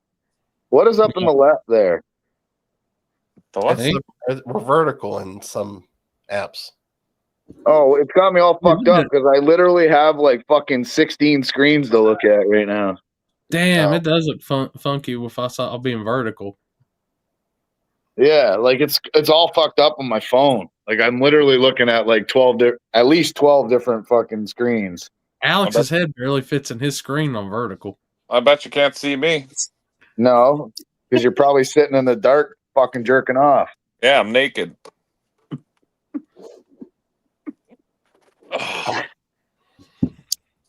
Who's this fucking Sons of Anarchy motherfucker up there on the right? That guy? Yeah, fucking guy buys a bike. Look at him. He looks like he's about to put on a fucking leather vest. That's Alex Morrow right there. Jax's long lost brother. Oh yeah, he kind of looks like Jax, doesn't he? Just a little gayer. Just a little gayer. That's nice. Yikes. He came on hot, eh? Just Oh fucking yeah, I come swinging in right here. out. Yo, look at my shirt. I can't read shit. I'm on my phone. It says "Go suck a dick." That's nice. I wear that shit out everywhere. I was actually gonna put my other shirt on, but it was dirty, and it says, "What's it say?" You know what that sounds like? Not my fucking problem. Go fuck off. It's true. Right. Yeah.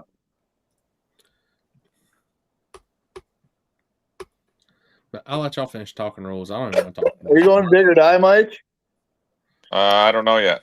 Yeah, it's the first year I'm not going. So Yeah, Drake.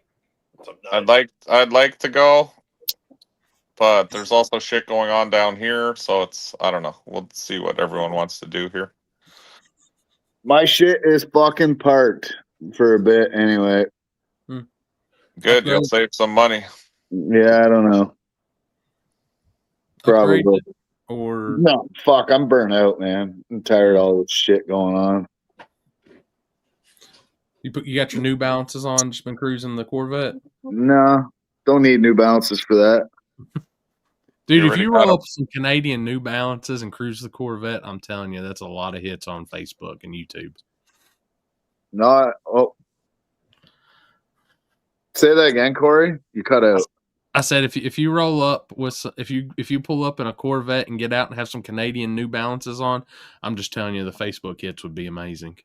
Yeah, I've What already the fuck are posted- Canadian New Balances, by the I don't way? know, probably something with fucking stupid Hey. maple leaves on them. You just take New Balances and paint a Canadian flag on the Yeah, side. that's what I'm thinking too. Yeah, Or make them red and white. I've already posted a couple of Corvette reels that are fucking doing really well. Hmm. So We're on the streetcar life now. yeah, honestly, that's kind of what ruined it for me. Again, I was like, you know, a lot of people don't see how much time, effort, and money goes into this. Like when you do it as much as me and you do, Mike. And Oh, I know. being that we're in a different country, people also don't understand that. Like anything we buy, our dollar's worth what, 62 cents right now or some shit versus the dollar. That's So horrible. it's very horrible. So you know, you're spending all that extra money, like even fuel costs. I can buy a fucking pail of fuel in the States, an M1. I bought 5 gallons for $30. If I was to buy that here, it's $140 something dollars a 5-gallon pail. Yeah, it's ridiculous. So then travel, then everything else. But I'm tired. I could have a couple of supercars for as much money as I wasted in the last 2 years. I'm gonna put it this way. Doing that shit last week and going on, that is the closest, like, legit racing deal that made me feel like I was back in the days of just cruising with my buddies, having a good time. Like, I'm telling you right now, I know a lot of people talk shit about the drag and drive stuff, but those events, dude, it's more fun than it is anything. Yeah, sure, but like the drag and drive shit does not appease me at all because I can literally just fire up my shit and just drive it around here and go do pulls with my buddies. It's the same shit to me. I don't want to spend an extra $2,000-$3,000 just to drive down to the States to go to a couple tracks. I can literally do it here. Come on now, it's worth hanging with Devin Vanderhoof now. Yeah, but I could just do that if I wanted to anyway. So I feel you. It does burn you out a little bit. Like honestly, I've done 2 oil changes on my vet already. That's how much I've driven it, and I've had more fun in the last 3 months than I have. Like I've had a lot of fun going racing, but there's been a lot of bullshit, a lot of struggle, a lot of everything else. I don't get any of that. I just jump in the fucking vet, make 670 horsepower, and you just go burn the tires off wherever you want, anytime. And you want to know what? I get a lot more enjoyment taking people for rides, because I'll take somebody that's never been really fast at all, and like when you drive with me, you're getting the fucking experience. I'm that bitch is zinging off the rev limiter everywhere. So like my one buddy wants to go buy, the guy who used to work for me, you know, he's got a couple houses he's selling, whatever. He wants to go buy a certain car. And he's like, oh, I'm kind of looking at a vet. I don't know what to do. I'm like, all right, let's go for a ride. Take him for a ride for like half an hour. Fucking do, I don't even know how many pulls. Enough pulls to fuck up my slave cylinder. And come back to the shop, and he goes, I'm buying a fucking Z06. That's it. It's honestly the best bang for the buck.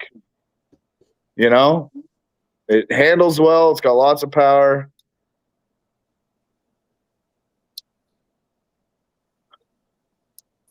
And that's coming from a guy that didn't even like Corvettes for the longest time.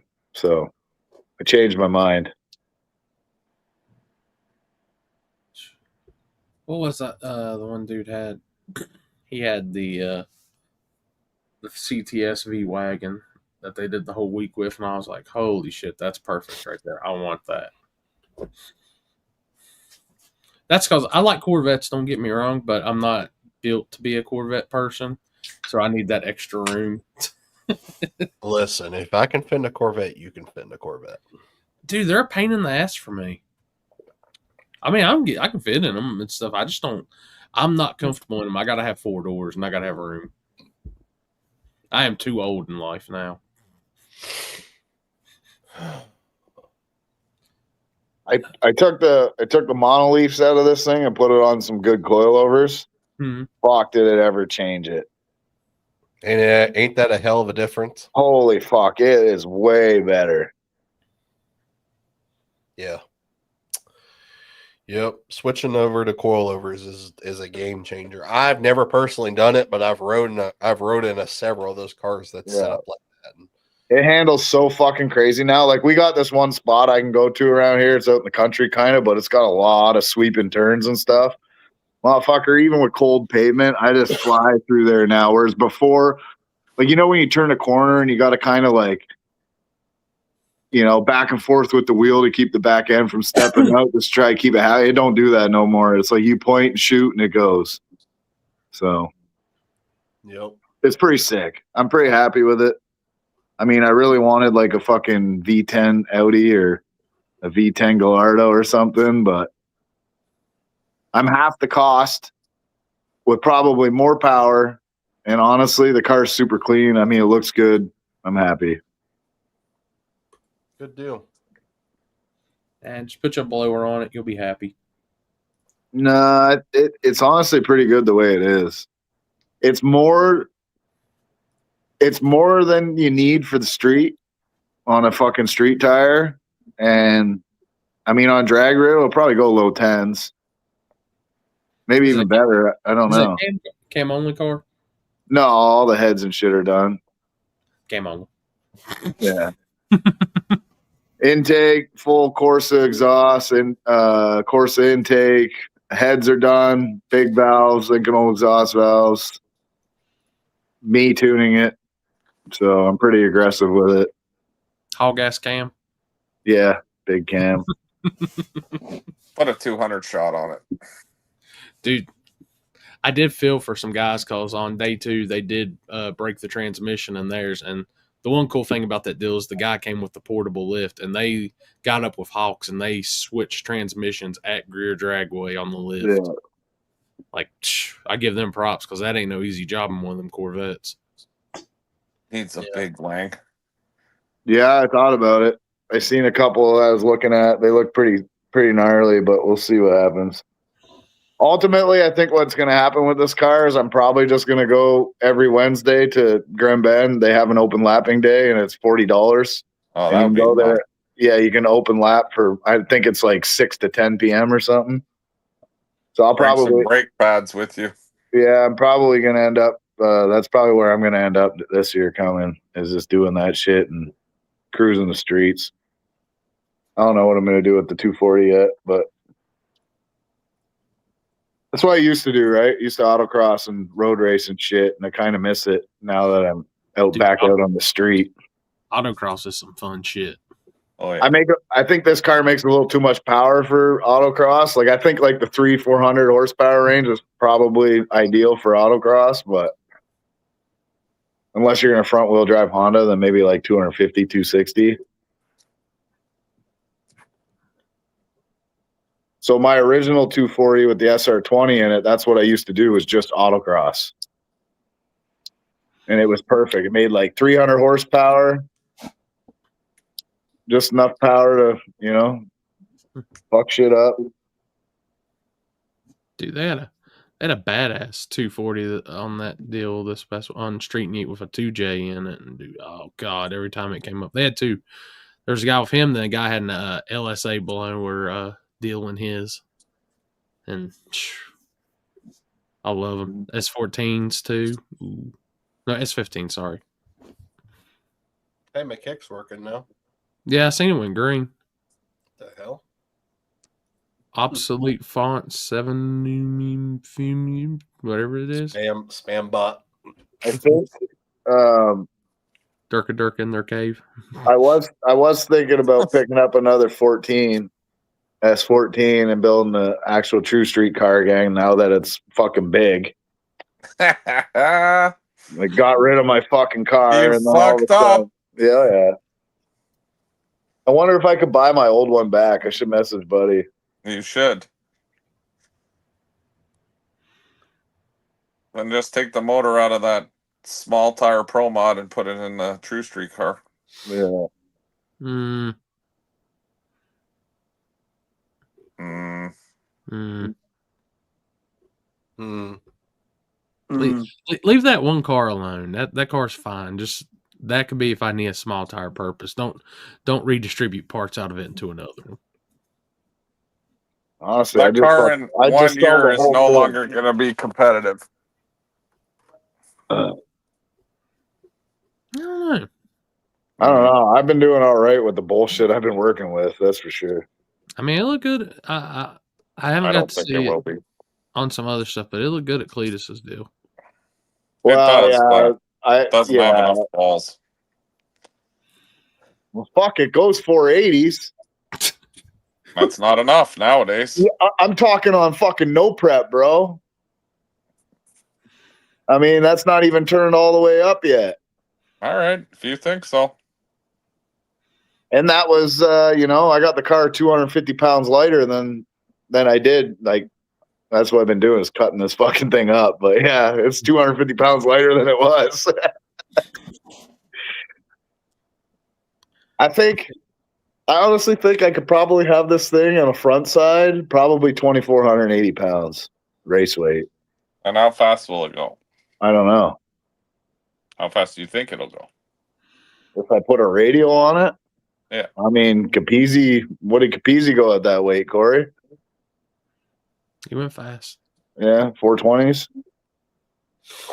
I mean, I think if you get everything figured out, get the car. If you turned it around to a prep style car, I don't see why it couldn't be bottom four. Like, well, bottom fours be like. Hold on a minute. Where did it go? 480s? What? No prep? Sparta. That's not no prep. What are you talking about? Front side is not no prep. Okay. I don't know. I don't consider. I thought you meant like backside. No, fuck. Who's doing that? Not many people. Yeah, on not fucking many. On backsides that are better than Sparta on a fucking glue day. Can an all-wheel drive and S10 and still run True Street? I don't know what that means. So a Typhoon. Can you make a normal S10 all-wheel drive and run in True Street? I don't think all-wheel drive is allowed in True Street, is it? Depends on the track. Front side, I think they are. Yes. Backside, no. I mean, any backside would be an advantage for sure. And I mean, me and Capizzi have basically the same motor at the time that he ran that time as well, at that weight. I mean, if you think it will be, then stick with it. I think what weight you're cutting out of the front, though, be ready to put a lot on the nose. No, it's most of the weight is cut out from the center section. No, I'm just saying, just be ready to put what you're losing. Just be ready to probably the nose, keep from climbing. Well, that's what I was thinking. I was going to put this is before I got pissed off, but I was thinking of putting like an LSX block in it, iron, so I don't have to add the weight. It's just already there, and then I can make more power too. How much extension you got in your rear shocks? I know you got longs on the front. Yeah, not a lot, like 6-7 inches, I think, if I needed it. You probably need a little more. Oh. Well, just revalve for a little more extension. Well, yeah. I mean, I could put a lot of extension in the car. My anti-roll bar was all fucked up from KD. The KD destroyed my car. That's why I'm cutting it up. Like, it literally destroyed it. Dude, I cut the fucking tires. I cut the fenders. I bent the fenders. I bent the anti-roll bar. Like, there was just so much. And here I am thinking that it was the tire. I can't keep the tire happy. Can't keep the tire happy. No, my fucking car was literally destroyed. So. Dude, that's like Ryan's Nova. He won't take it back up there. He said, dude, that place was just beating my car to death.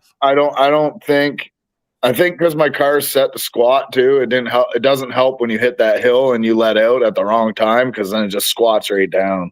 But I blew the back glass out. What else? Fuck that! I blew the brakes up again, so I got rid of them fucking things. Did you get them? Do you everything switched over on your brake side? Yeah, all that mess? Yeah, I got all stranges on my car now. Cool. All 4-piston calipers in the front and back. So that thing will stop good. I better fucking stop good. I'm tired of holding those rear brakes with my fucking arm and throwing the chute and not making the corner barely at the end. So that one time I raced at Grand Bend at our race here, the front pads literally exploded on the front, and I had 2 rounds left to go. I'm like, fuck it. I'm just racing with no front brakes, all rear brake, and a parachute. Jesus. That's what I told Mike when I lined up with him. I'm like, just make sure you're watching me, because I might be fucking flying up. If I'm not slowing down, just know it's about to be bad. Yeah. That's a bad combination then, both our cars going down beside each other, because neither of them stock worth a shit. I ended up stopping pretty good that round. I don't know how. But what's crazy to me is, like, I used the back brakes more than the front, and the back brakes still look brand new. Oh, shit. Unfortunately.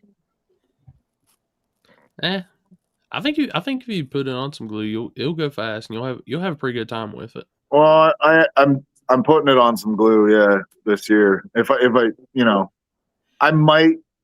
I don't know. We'll see what happens, man. I got different plans now. I really like the Corvette shit, and I really want to get into lapping. And I don't really want to travel as much with the 240, so I'll probably just put it on the glue that we got here anyway.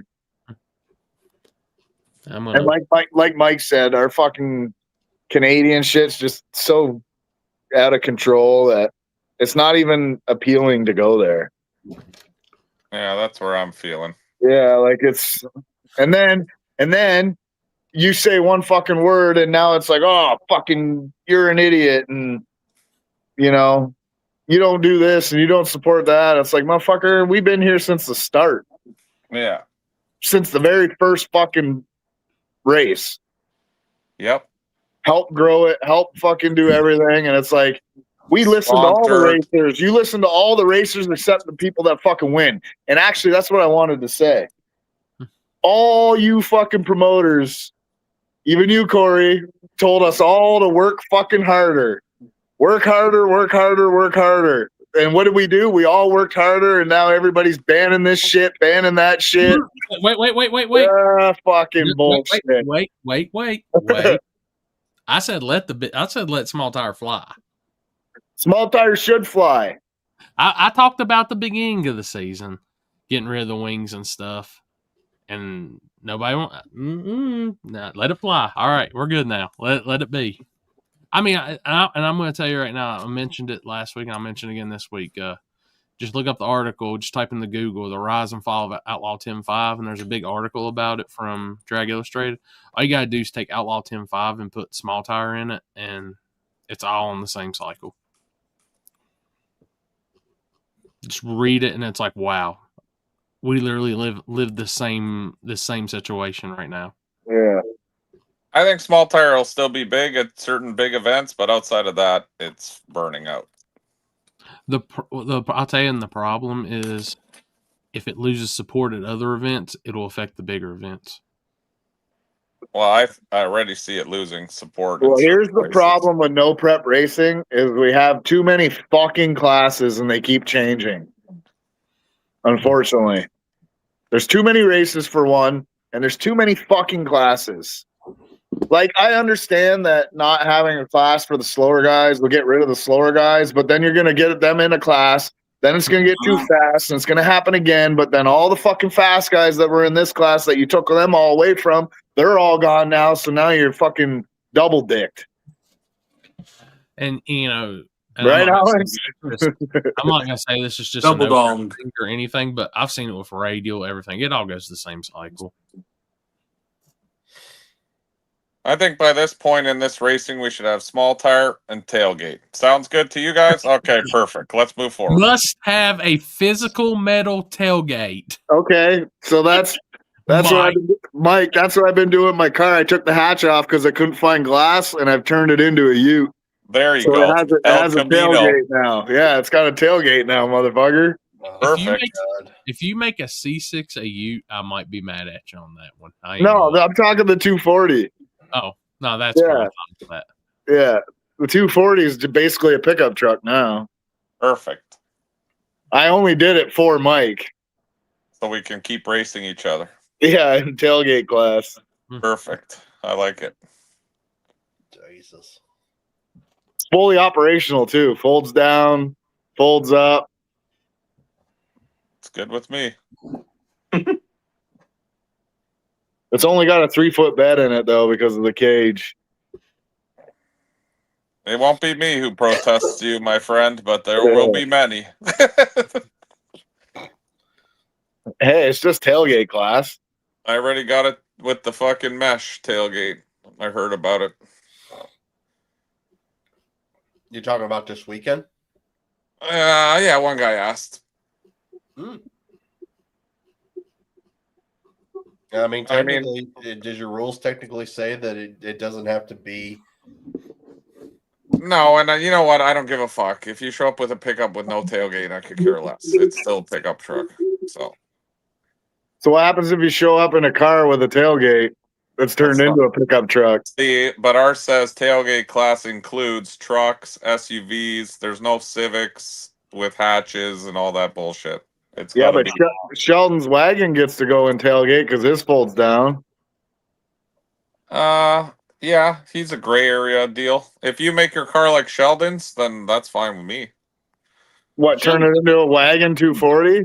Yeah, if you turn it into a wagon 240 and you have a tailgate we can sit on out back, I'm good with it. Has anybody did a wagon 240?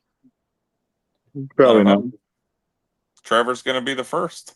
No, I ain't spending any fucking more money.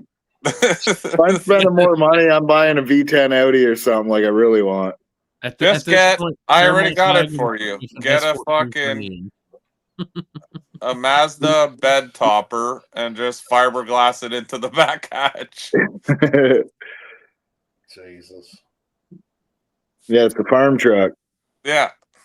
The Canadian farm truck. The red green. There you go. What are you drinking, Mike?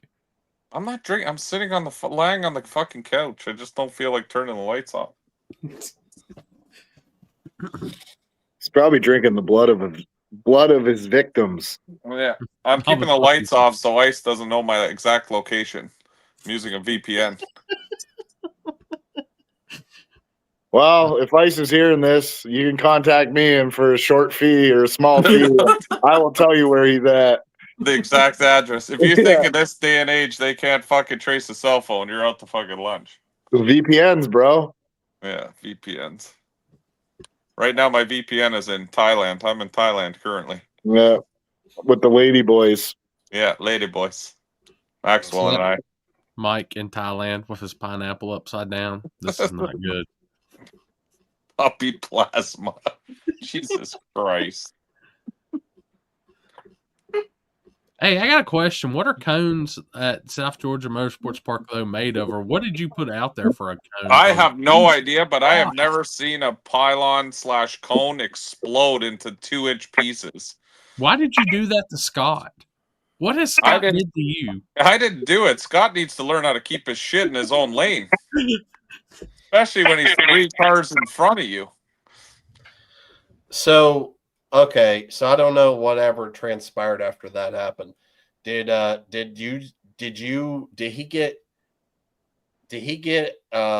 disqualified then because it was considered cross? Okay, It was 100% a cross. He had his car basically in my lane and went back to his side and hit the pylon.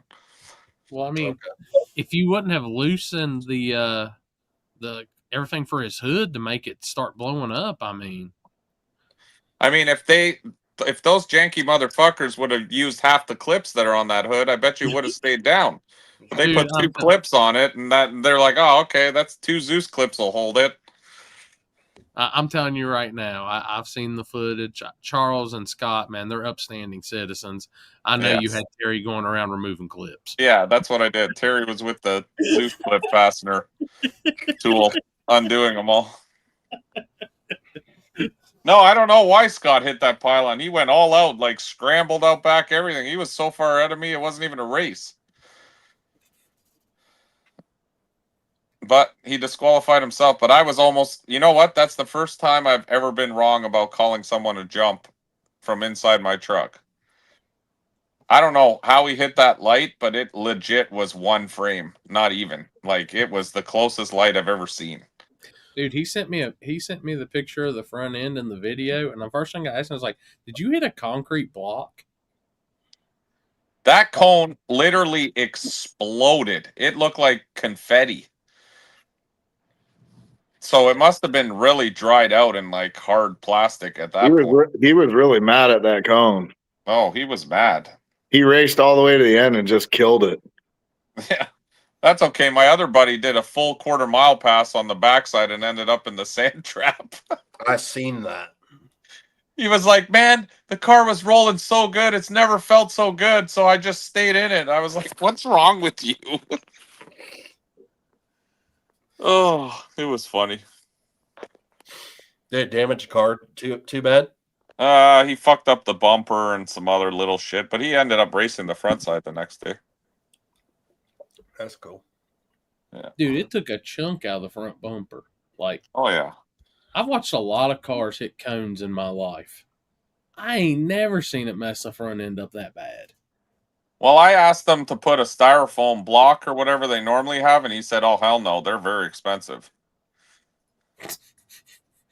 So dude, they put those cones out. Jesus Christ. Now, I have seen on a trip back from South Georgia from Lights Out one year, like the road pylons, I watched a lady not pay attention and hit one of those, and it just turned it into dust and broke into 1,000,000 pieces. Yeah. But it's like, it didn't do as much damage as Scott hitting that. Yeah, I don't know. He vaporized that cone. I've never seen one explode like that where there was no cone left. Jesus. That bitch looks good, Trevor. Yes, sir. Dude, those cars in red with a black top are just perfect. I like that red, and I like, what is it, the dark blue color. That looks weird on my phone. It looks like a fuchsia. That's fucking weird. I know it's red. It's dark red. Yeah, no, that's weird. My phone, it looks like almost purple. I sent you that picture when I first got on, Chris. You just got that? Yeah. Yeah, literally just now got that 1020. It had Facebook had to pay the tariffs to send it to Chris. Yeah, probably.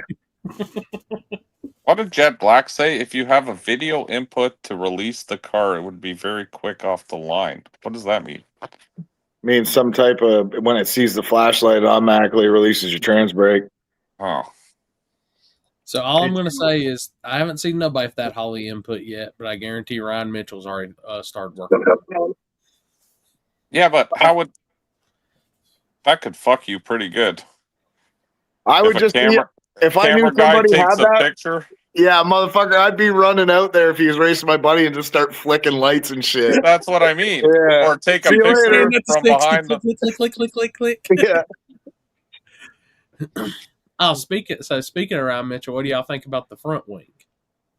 I watched this video last night when I was in bed. I mean, I knew at some point that we would get into that. Oh yeah, F1 cars. Brandon Shannon has one on his, but not like how they've got that. I have one on mine too. I just hasn't shown anything yet. So, I mean, like I was thinking about that last night after I watched that video. It's like, look at how the dragsters are, because you look at how their front wheels are attached, and it looks like they're literally mounted on a wing. Yeah, on the front of the dragster. But Stephen Little also has an adjustable splitter on his, which is sort of the same thing. Mm-hmm. So yeah. I mean, it's not new technology, but no, not at all. No. Dude, all I'm saying is no prep cars are soon going to be no prepping on Saturday and on the road course on Sunday. Well, that's basically what my car is going to look like, a time attack car the next time you see it. So yeah, but it's a 240. It's supposed to look like. And actually, I'm not even going to say anything on public. I'll message you later about some other shit. Is it okay if I buy an Indy car and put some doors on that? Sure. All right. Hey, is it this weekend or next weekend? Formula One's in Las Vegas. I'm telling you, I know where there's 4 black Honda Civics. Yeah, we're gonna have to heist an F1 car and put some fiberglass doors on it and call it a day. Engines in the rear, it's perfect. We'll have Alex leading on his Harley, so they'll hear the brr, brr, brr, brr, brr, and then they'll be like, it's a Harley gang coming after us. Could you imagine somebody showing up to one of these big pro mod races in an F1 car? In an F1 car. Why not? Yeah, why not? I mean, it's fucking legal. No, rules say must have doors. Yeah, but that's what I'm saying. If you cut in some doors on that thing, you're good. Put some fucking hinges on it from the fucking hardware store. Boom, you got doors. I mean, in all seriousness, most of these new gen pro mods are the way they're built. It's a carbon body just hung on some tubing, and the door is functional enough. How fast do you think an F1 car does in the 8th? They're not that fast, honestly, in the 8th. No. I watched a video. I mean, it was a while back, like a couple years when they had one on a drag strip.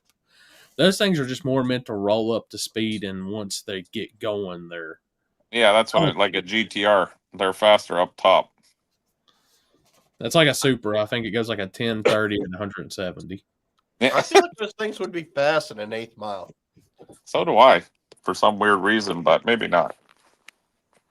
Let's ask fucking Grok, or whatever the fuck that thing is. Bottom line money, yeah. How fast? Well, I think they would be on a good track at the end of the day. I mean, that you'd be on a very, very, very prepped surface, and you watch them guys kind of like leave like their pit stalls and stuff. I mean, they have some rollout. Mm-hmm. No doubt. 8th mile is 5 seconds to 5.5 seconds. Trap speed from 150 to 170. Dial that bitch into a 530 and put it on 28s.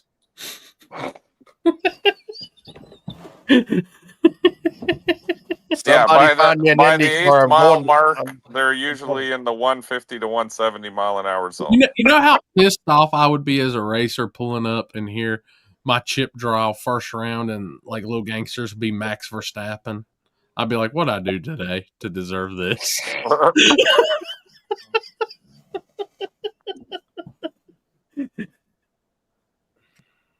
Team Red Bull pulling up to the line. Fuck.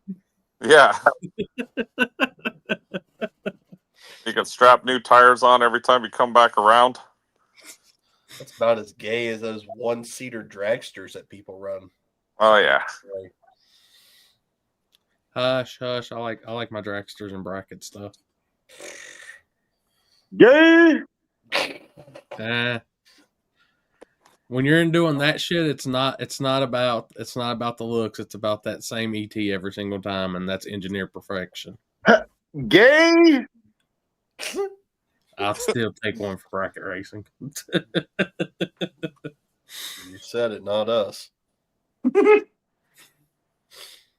Never in my entire life have I fucking spent this amount of money to go drag racing to go, I'm gonna race bracket racing.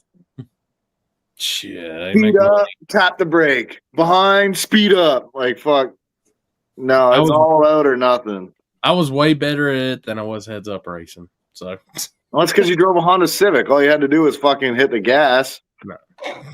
Hope it didn't throw the rods out. Well, it's not going to throw the rods out. It goes 17s in the quarter. Look. Me and the mad scientist had a lot of rebuilds, and you know. Oh, did you have an SRT4 or something then, or something? Yeah, that's what it was. Yeah. That was fun trying to bracket race that bitch and shift gears. That was a. I honestly could have bracket raced my fucking S14 with the VR6 in it because I could only go 10-0s with that thing every single time. 10-0 this, 10-0 that, 10-0 this. I could never break into the fucking 9s with it. But that was a long time ago, you know? The knowledge I have now, I probably could have broke into the 9s. Indy. Oh, F1 in Vegas on the 22nd. Okay. Yeah, this weekend. Shit. Damn, it don't feel like it's that late in November already. Yep, it's almost over. I'm 11 days from 40. Shit. Bro, I'm already 40. You old fucks. You watch your mouth. Hey, we have children on this chat. Alex is up in the chat. You got to say earmuffs at least first. Alex, how old are you? 38. And you, Chris? 41. Oh, you old fuckers. I'm aware. How old are you, Mike? 45. Do you get Canadian AARP? Yeah, soon. I can't wait. I can't wait till I'm old enough to get the senior discount down here. They definitely lean towards seniors. Shit, I'm surprised you ain't already got it. I know. Fuck, I should. Dude, hey, you're literally vacationing time right now. You're in heaven's waiting room. Yeah, I know. For real. Oh, I got a funny story. So we go for lunch when I first get here, and this lady, when she comes, brings the check. She drops this little Jesus, and it says, I love Jesus, and it's like a little miniature Jesus. So she goes, you can have this. And I'm like, oh, thank you so much. She gives it to me. I put it in my pocket. On the way home, I stop and buy a lottery ticket. I won fucking $500 on a scratch and win out of nowhere. And now I lost this little Jesus. So I went back today and I asked her if she had another one because I'm like, fuck, now I'm fucked. I lost the little Jesus. So now I'm on the search. I'm pretty sure Maxwell probably ate him. So he's gone. And I ain't going through his shit to find him. But it was just funny. I don't know, like just coincidence, but I was like, shit. I'm just saying how lightning has not struck you down. You got a little Jesus, and the first thing you did was you went and gambled. Well, I never buy really scratch and wins down here, and I was like, oh, I'll buy a scratch and win. I won $500. What's that in Canada? 750. Fuck. 800,000. 750. Yeah, 750. You go back to Canada. We heard you, like you're on the show. We heard you got $500 American off of that lottery ticket. You owe us. We need our 13%. God. Oh, poor guys. It's wild to me though down here that even on your scratch and win tickets and stuff, if you if you win money, you got to pay taxes after the fact on it. Hmm. See, in Canada, when you win in any of the casinos or lottery or anything, whatever you win, you keep. That's it. It's yours. That's because Yeah. you think you won $1 million, but you only got like 67 cents. Yeah, but like a lot of people don't understand too. Like if you guys were to win the lotto and you contacted me or Mike and said, "Hey, I'll bring you in on the deal." If I won $200 million in the States, I'd be taxed on that. What would you walk away with? Like 70 million there or something like that.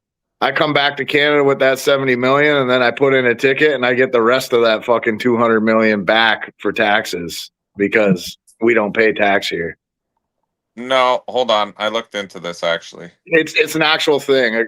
You can look it up. It's an actual thing. We still have to pay federal, but we don't pay the state tax. So yes, you do get a majority, a lot more of it back, being Canadian. Because I won in Vegas, and I had to they took the money in Vegas from you. They won't even give it to you there. You have to reclaim it back when you get home. Shoot. It's so stupid. Not for us. For Americans, it is.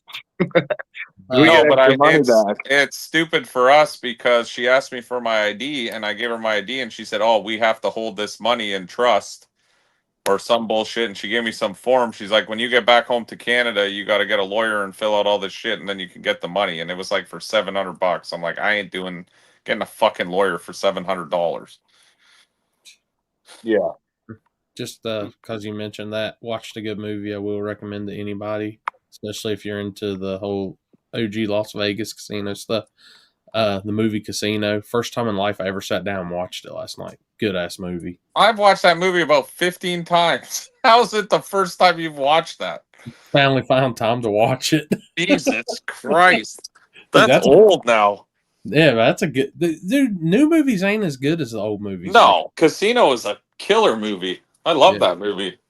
Dude, that and, well, I've watched this one a bunch of times, but I finally sat down and watched it again. Goodfellas. That's always going to be one of my favorites. Yeah. Goodfellas is killer. What happens at races if you win big money in the States, but you're from Canada? Well, don't they ask you how much money you got when you come across, and then no comment. Yeah, but the Canadians don't care if you win money in the U.S. That they don't care about. They care if you win money in Canada and bring it back to the U.S. Yeah. Well, actually, I'm lying. Canadian Customs cares if you have over $10,000 on you. They don't care where it came from. Roll up that bitch with 9,999. I know, I've done it a few times. I always bring 9,800 with me so that I don't have any fucking problems. Mr. Corley, we seen you won 12,000. What'd you do with the rest of it? Hookers and blow. That's right. No, because I went to buy a trailer in Pennsylvania. Actually, the trailer I used today, I bought out of Pennsylvania, and it was 12,800 US. So I brought 12,800 in cash, and when I got to the border, before I realized what the whole deal is there, I told them, and they fucking took me into secondary, and I had to lay out all the money on the table. They counted it all. Holy shit. Asked me where I got it and what I was doing with it. I had to show them all the, marketplace ad, what I was buying. They called the guy with the trailer. It was a whole fucking nightmare. I'm like, this is a pain in the ass. Oh, shut up. If you've never had 10K and you're fucking over 40 years old, you've done something wrong in your life. I've done something wrong in life. Shut up, Chris. You drive two badass fucking Audis that cost a lot of money. That doesn't mean that I've had 10K ever. I can literally look over to my right and I can see 10K in gear easily right now. Exactly. Fuck, I just spent 10K on wheels. There you go. Somebody was asking me about my live setup on this past week, and they said, well, how much would it be to buy that if I wanted to do something? I started adding up. I was like, damn, I'm really mad at myself for the figures that I'm about to tell you. Well, maybe me and you should sit down and I'll show you how much money I spent racing and doing that fucking car in the last year and a half. I did the racing stuff for a while. I understand. Trust me. Yeah. Yeah, if you actually and I'm break not down even what proud you of that. spend, No, I'm not it's even proud of it. disgusting. It's fucking disgusting. Yeah, it hurts to think about. That's why I don't think about it. I won $75 this weekend. There you go. Doing what? Street racing. Oh, that's right. You did slow car cash days. Yep. What's slow car cash days? You got to show draggies? No. You just basically based off of a time.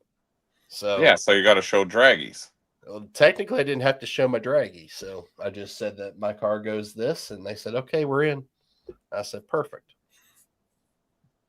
I can't be mad at. I went a 751, so they can't say that I didn't go faster than a 750. What bracket are you? That's it, 750? Yep. Oh shit! I got to get my truck in there. Listen to the puppy kicker heard there were still some puppies left. Sounds like that's my index there with you, Chris. I'll be out next one. Let me know what time you guys are racing. I'm down. I wish I would have draggied my second pass because I guarantee you, I probably would have went faster than a 750. What's your Dakota run, Mike? My Dakota? Probably fuck. 880s. No, probably worse than that. Probably like a 12-0 in the 8th.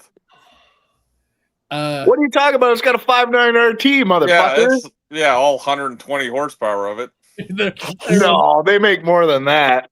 Bro, that truck is so slow that when I get on the highway, sometimes I got to say a small prayer because I'm scared I'm going to get smoked by a transport. Dude, there was a Dakota RT on it, and I think that's what it went. Was like, hell, it was slow as shit. Oh, they're slow as fuck. Man, I had an RT back in the day, and if that motherfucker would light the tires anywhere. Oh, it'll light the tires. Yeah. But it's got no balls. Like, you get on the highway and you step on it, and mine's got headers. It's like, air intake. It's got the old school style air intake. It's got the Mike Corley tune. Yeah. Oh, yeah. No, I don't even think I can tune it. It doesn't even have access for that. Sure it does. What's it got? It's probably got 3 options. How much timing you want? Fucking, that's it. All of it. Put it all in there. Do you have White Snake or Motley Crue in the cassette player? It does have a cassette player.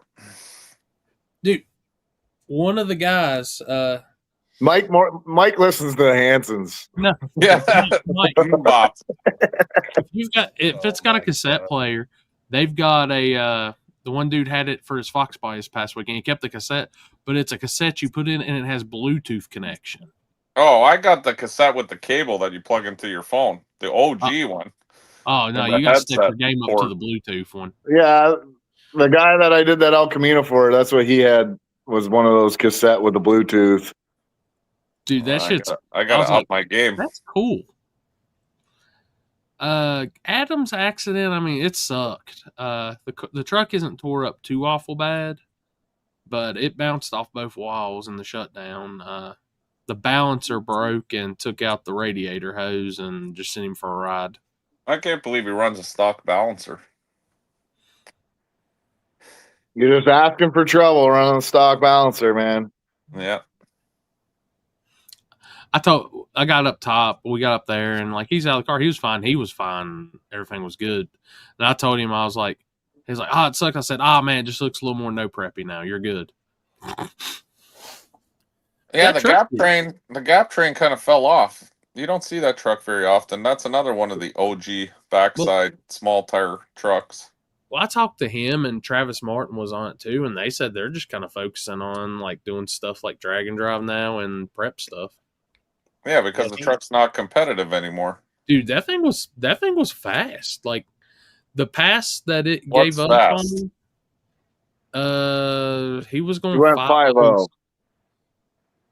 Like that was pretty good for that little truck, and I think he was on the verge of a 490 on that pass that it broke the balancer. Yeah, so I mean, he still does it because he still does the Matt Lang's deal, the Back to the Streets deal, which that's a no prep with the drag and drive. He just enjoys doing the drag and drive stuff, really. I gotcha. I'm telling you, that shit's fun. Oh shit! Did that work? You know what I want to get back to? Like true daily driver cash days on the street. I'll send it to Chris because I know the I video's got been my posted. I got my Corvette ready, Mike. Yeah, like those kind of cars, like legitimate fucking street cars. I sent the pictures to Chris. It's locked and loaded. Let's do it. Hey,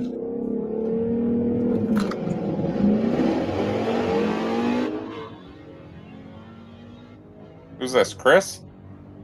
yeah. That's a Fuck, that pretty thing nice looking road. rips. You what?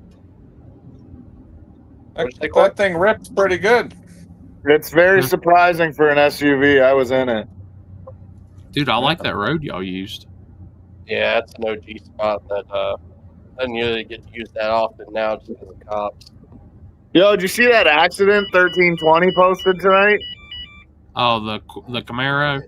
Yeah, we rounded the end. That's crazy. I bet your buddy pooped. Yeah, see, you know, watching this, that's the kind of cash days I want to start getting back into. Yeah, but we can't even keep up with Chris's fucking SUV. That's the sad thing. That thing literally rips. It makes 700 horsepower for sure. Yeah, I mean, Terry's Trackhawk would give that thing a good run. I'll fuck it up. Yeah. Oh, really? All right. We'll get You've some been called- grudges You going. gotta remember his SUV's all-wheel drive too, and it's probably 800 pounds lighter than a Trackhawk. Chris, okay. you've been called out. Yeah, he wants to run my Q5. I don't know if he wants anything to do with the other one. That's Fuck, the one Chris I'm has talking about. multiple That Audis. one's fucking fast. My SQ is definitely fast. I mean, That's the one that you gave me a ride in. Like it Yeah. fucking surprised the shit out of me at how fast that thing actually is. Yeah, it's been 715 at 119 before. Yeah. Oh, fuck. Terry will fucking wax that ass. 715. What he meant to say is Terry will wax that ass, then he'll race you. Exactly. I sent you the pictures of Adam's truck, Chris. So Okay. Yeah, it went 11 17 or it went 715 at 98. It went 1119 at 119 mile an hour. On pump gas. Yes. 93 or E85? That's 93. Ooh, that's awesome.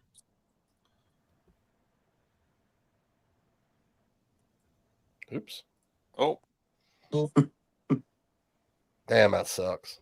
yeah, that does suck. So did Happens to everybody at some point. the motor let go then, I assume, from that video? Nah, that was the when the balancer broke, it took out the radiator hose right beside it, and that was what you saw. Because first thing I got up there, I said, "Man, did it let go of a head gasket?" And he said, "No." He was looking down at the radiator hose, and he didn't even notice the balancer.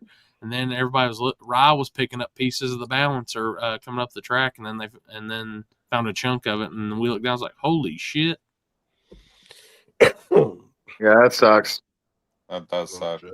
He did. It did still go like a 520 on the pass that let go, so it still kept his average good, and he won tailgate. That's awesome. I got to make it out to one of these. I'm telling you, it's fun. So what do? You go to like 3 different tracks or some shit? So day 0 and day 1 was Shady Side, and then we left from Shady Side to Greer, left from Greer to Carolina, and then from Carolina back to Shady Side. So how many miles is each track away from each other? I don't. Let me not.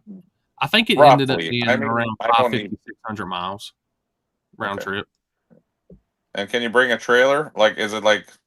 It's just like any other one. You can pull a small trailer behind you. Oh, okay. Yeah, like it's simple. Devon's actually more relaxed and simpler than most of the others. Like, I think it's any size. Like, you can pull behind your vehicle that you're driving. So. But you can't bring your car trailer into the racetrack, or you can? No, you bring it in on day 1, Yeah, or day 0, day 1, park it, and then you don't see that trailer again until you come back. I got you. So whatever you can put in that little trailer. Yeah, Can you fill up fuel places and shit? Yeah, dude, they have maps for they give you a whole map of every E85 station. Oh, okay. So you can fill up E85 and shit. It's not whatever you can carry with you. Nah, there's a lot of guys that Motherfucker, you got a pickup truck. Use the bed. Oh, that's right. It's not really a street truck because it's full of shit in the back already. That's right. Oh, that makes sense. Hey, I can make it a bed again. I'll just put the cover on and we'll pile the shit on top of the cover. Yeah, well, hey, gotta do what you gotta do to be an actual street truck. It is a pickup truck, so I'll just put the hitch back on it and we'll hook up a nice triaxle trailer behind it. Yeah, you do it. I dare you. I mean, where is it? You can go to Harbor Freight and get that little trailer deal and put everything together. It'd be simple. Yeah. Or hell, so I can't pull my race trailer with my S10.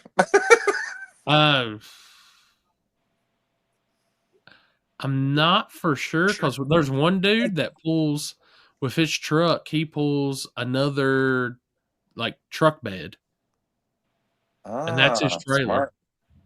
Is there a limitation to trailer size? I don't think there is, honestly. Oh, that's hilarious! I just pulled the truck's trailer with my truck.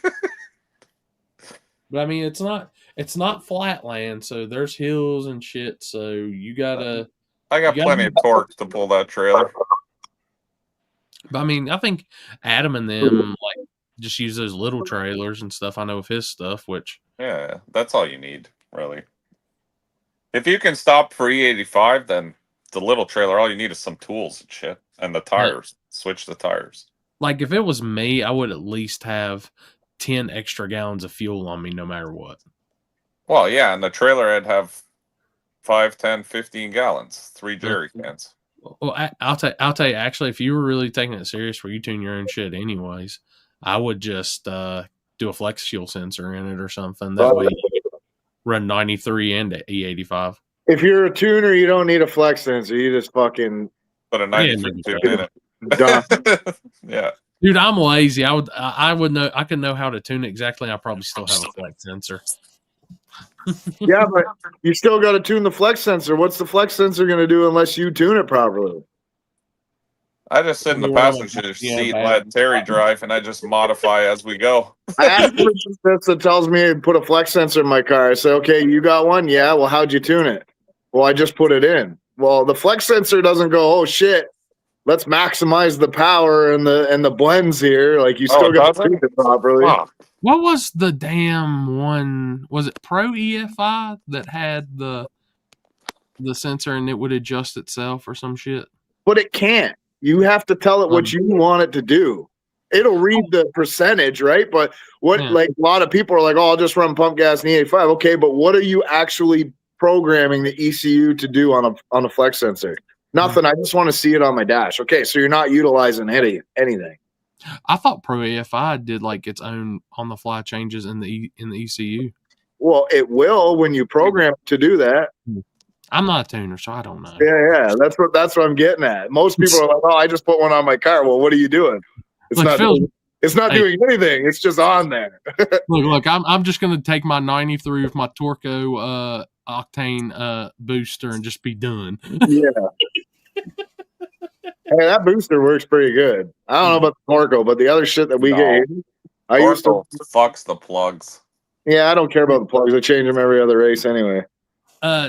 Dude, we used to do the Torco and 93 shit back in the Neon back in the day. We'd pull the plugs and those bitches would be orange as hell. Oh, yeah. Oh, my God. Looks like someone poured dye in the fuel. Yeah. No, it was always confusing pulling plugs back in the day because that's all we had back in the day. We didn't have E85 and shit. I don't think I started using E85 until 2010, maybe 2009, 2010.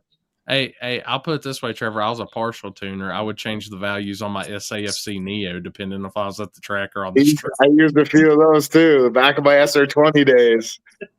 Thought I was a fucking badass tuner in my little BR fucking two-step box or whatever. Fuck, I used to fly around with that thing just shooting flames everywhere. Man, I wonder whatever happened to. Well, I know Torco went belly up, but hell, that shit, it did work. It sucked on plugs, but that shit did work. Sure, it just fouled the plugs enough that you fucking couldn't put any power in there. What's the one everybody? I guess it's everybody uses the VP one now. I think. All Yeah, those octane that's boosters the are one I'm weird. thinking about. The blue and white bottles or whatever. Octanium.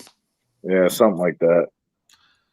I just use E85. Yeah, I That's just easier. I don't care if Pump E85 is 50%. I don't care if it's 75%. If it's winter blend, summer blend, it gets all the same shit put in the tune. Yeah, it's E85. they've got what is it down through there? Spanx and I think it might Sheets. be Raceway. Those are the gas stations that carry E85 on that route. There's a No sheet sheet. that's like an hour from Shady Side that is, but no, I'd it's not I'd have to drive an hour out of the way to go to Sheets because I need one of them milkshakes, man. Chocolate or vanilla. That's all I'm saying. I will drive 40 minutes out of the way to get one of them milkshakes.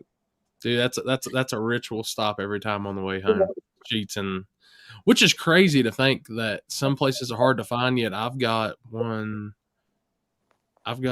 3 E85 stations within an hour.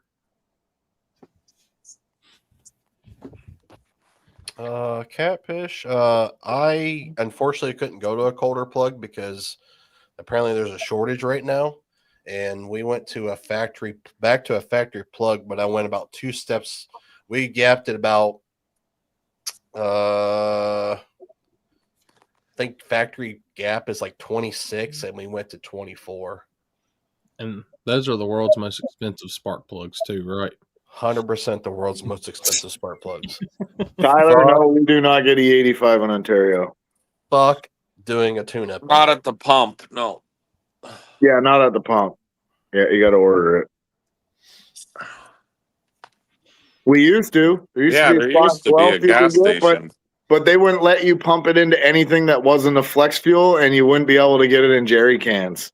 It had to be a flex fuel vehicle with the badge on it in Guelph. Otherwise, you couldn't get it. What? Yeah, I drove all the way to Guelph, which is 2 hours from my house, because I was like, fuck yeah, finally found the 85. Show up there and had like 10 jerry cans in the back of my fucking car at the time, and they would not pump it into the jerry cans whatsoever. So just I don't know, some stupid regulation. Canada cares about climate, but you can't run E85 that burns like 25-30% less emissions, and you can't do that. No, but we make it. I got the fucking E85 plant 25 minutes from my house here. Shit, they make hundreds of thousands of fucking gallons of E85 here and sell it all to the States, but we can't buy it. I'll be going over there, slipping somebody some cash, and be like, Bro, "Hey, I I know the pump is." Unless I buy it in a transport truck, fucking tanker, they ain't selling it. All right, so we're gonna jump up. 4 Honda Civics. We need 4 Buicks. Okay. The T-types or the Grand Nationals, like they did in Brazil. We will hijack the truck. Jesus. Oh, Mike's phone went dead. Bet you Mike's phone went dead. Yeah, my plugs were my plug for 8 plugs was $230. Wow. Damn, that's crazy. Yep. And that was the dealer even giving below for dealer pricing or for shop pricing plus another 10%. Damn. Because you could not get NGK and sell. It's an NGK plug, but NGK had no availability for that plug. I had to go through the dealer and get the Volkswagen Audi branded boxed. You mean he had to go to the dealership? He had to get the Vag box. Yep, literally. That's the only place in the entire country, at least my dealer had those. Mike phone died. we know, Mike. But yeah, we're about at that point anyways. We're on the final 5 minutes. So what's the other? We got the Vag box and the Fag box for the Volkswagen stuff. Yep. That's why I stick with my Fords. All right, but final 5 minutes heading up on the show. So what y'all got going on this weekend? Oh, we're on a time limit now? Oh, we cut it now at 11. We're old people, man. Fuck. We get our That's the sleep. only reason I don't come on here, because we get fucking. I'll be on here. I'll be like, oh, I'll get off like whatever, an hour, and then I stay on here till 3 in the fucking morning. And I got to work tomorrow. Nah, the past few weeks we've kept it to about 2.5 hour limit. Okay, that's good. Keep it like that. Maybe I'll come back on again. It's kind of I'm nice. old. I'm old too, man. Fuck. But what y'all got going on this weekend? Nothing. I'm so fucking burnt out on fucking cars. I don't want to do shit. It's winter up there now too, so No, it's nice where we're at. I was in shorts today. damn it. It's snowing an hour north of me, or east of me. It's They've snowing been South they've been Carolina. shoveling they've been shoveling snow for like fucking a week now. And here I'm an hour away and I'm in fucking shorts. You know whose fault that is? This guy, Alex. Alex also earned a new job. He's the complaint department now. No, if you ask any other Canadian, it's Trump's fault. Fuck, it's supposed to be in the mid-50s here this weekend, which is crazy. It's going to be 75 in Charlotte this weekend for the race. Oh shit. Yeah. I'll leave out Friday to go final testing, and then we're going to hopefully make some good money on Saturday. I don't think I'm doing anything this weekend either. I think I might take the vet out. Cruise in. Burn the fucking tires out of it. Go find a bunch of old heads, tell them, bring out them cars that hot pop cans. You got something for them? Yeah, I'm going to hop a pop can, motherfucker. Yeah, I think I'm gonna take. Now, like how far we are into the race cars and technology and all this shit, we know all those fucking stories those old men told were all a bunch of bullshit.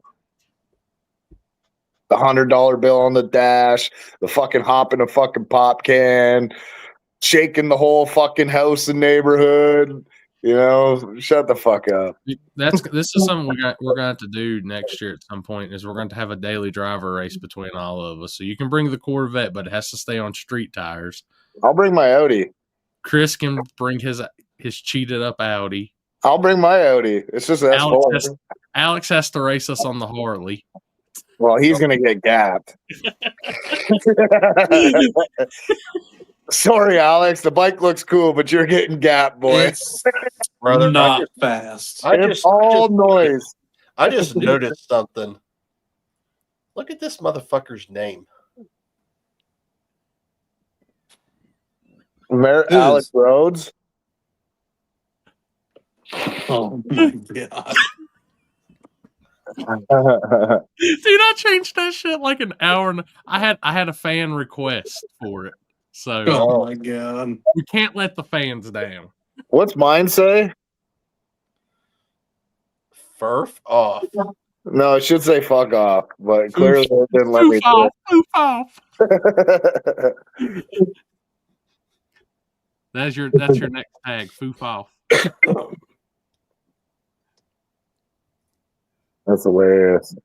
Only Alex can shake the windows in the neighborhood with his Harley. He probably does it with his fucking peeping Tom face.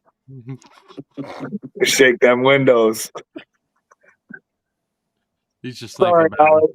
it. Once I get off work tonight, hell with these guys. I'm gonna be all brr, brr, brr, brr, brr, brr, brr, brr. Like, can I ask you a serious fucking question? Yeah. Did you take a training course for when you pull up to a stoplight, you rev the engine like 15 fucking times? And then 15 times before you take off, and then all you hear is blah, blah, blah, and then you're like still not even perfection. It's when you buy a Harley, it comes in it's in the manual book. Oh, okay. My uncle does the same shit. I blast him for it all the time. And then he used to chirp me, "Oh, you fucking piece of shit." I had a VR6 Turbo GTI back in the day. He's like, "Oh, that thing's a piece of shit." And I followed him home after Thanksgiving one time and fucking waxed him. And he was so mad at me, he didn't talk to me for like 6 months. Jesus. Well, I mean, Harleys are cool. They're just not fast, but they No, drive my, like my fast. bike makes like 68 horsepower. Yeah. But well, shit, guys. I guess we'll call it on that one. Thanks everybody tuning in tonight. Hope y'all enjoyed the show.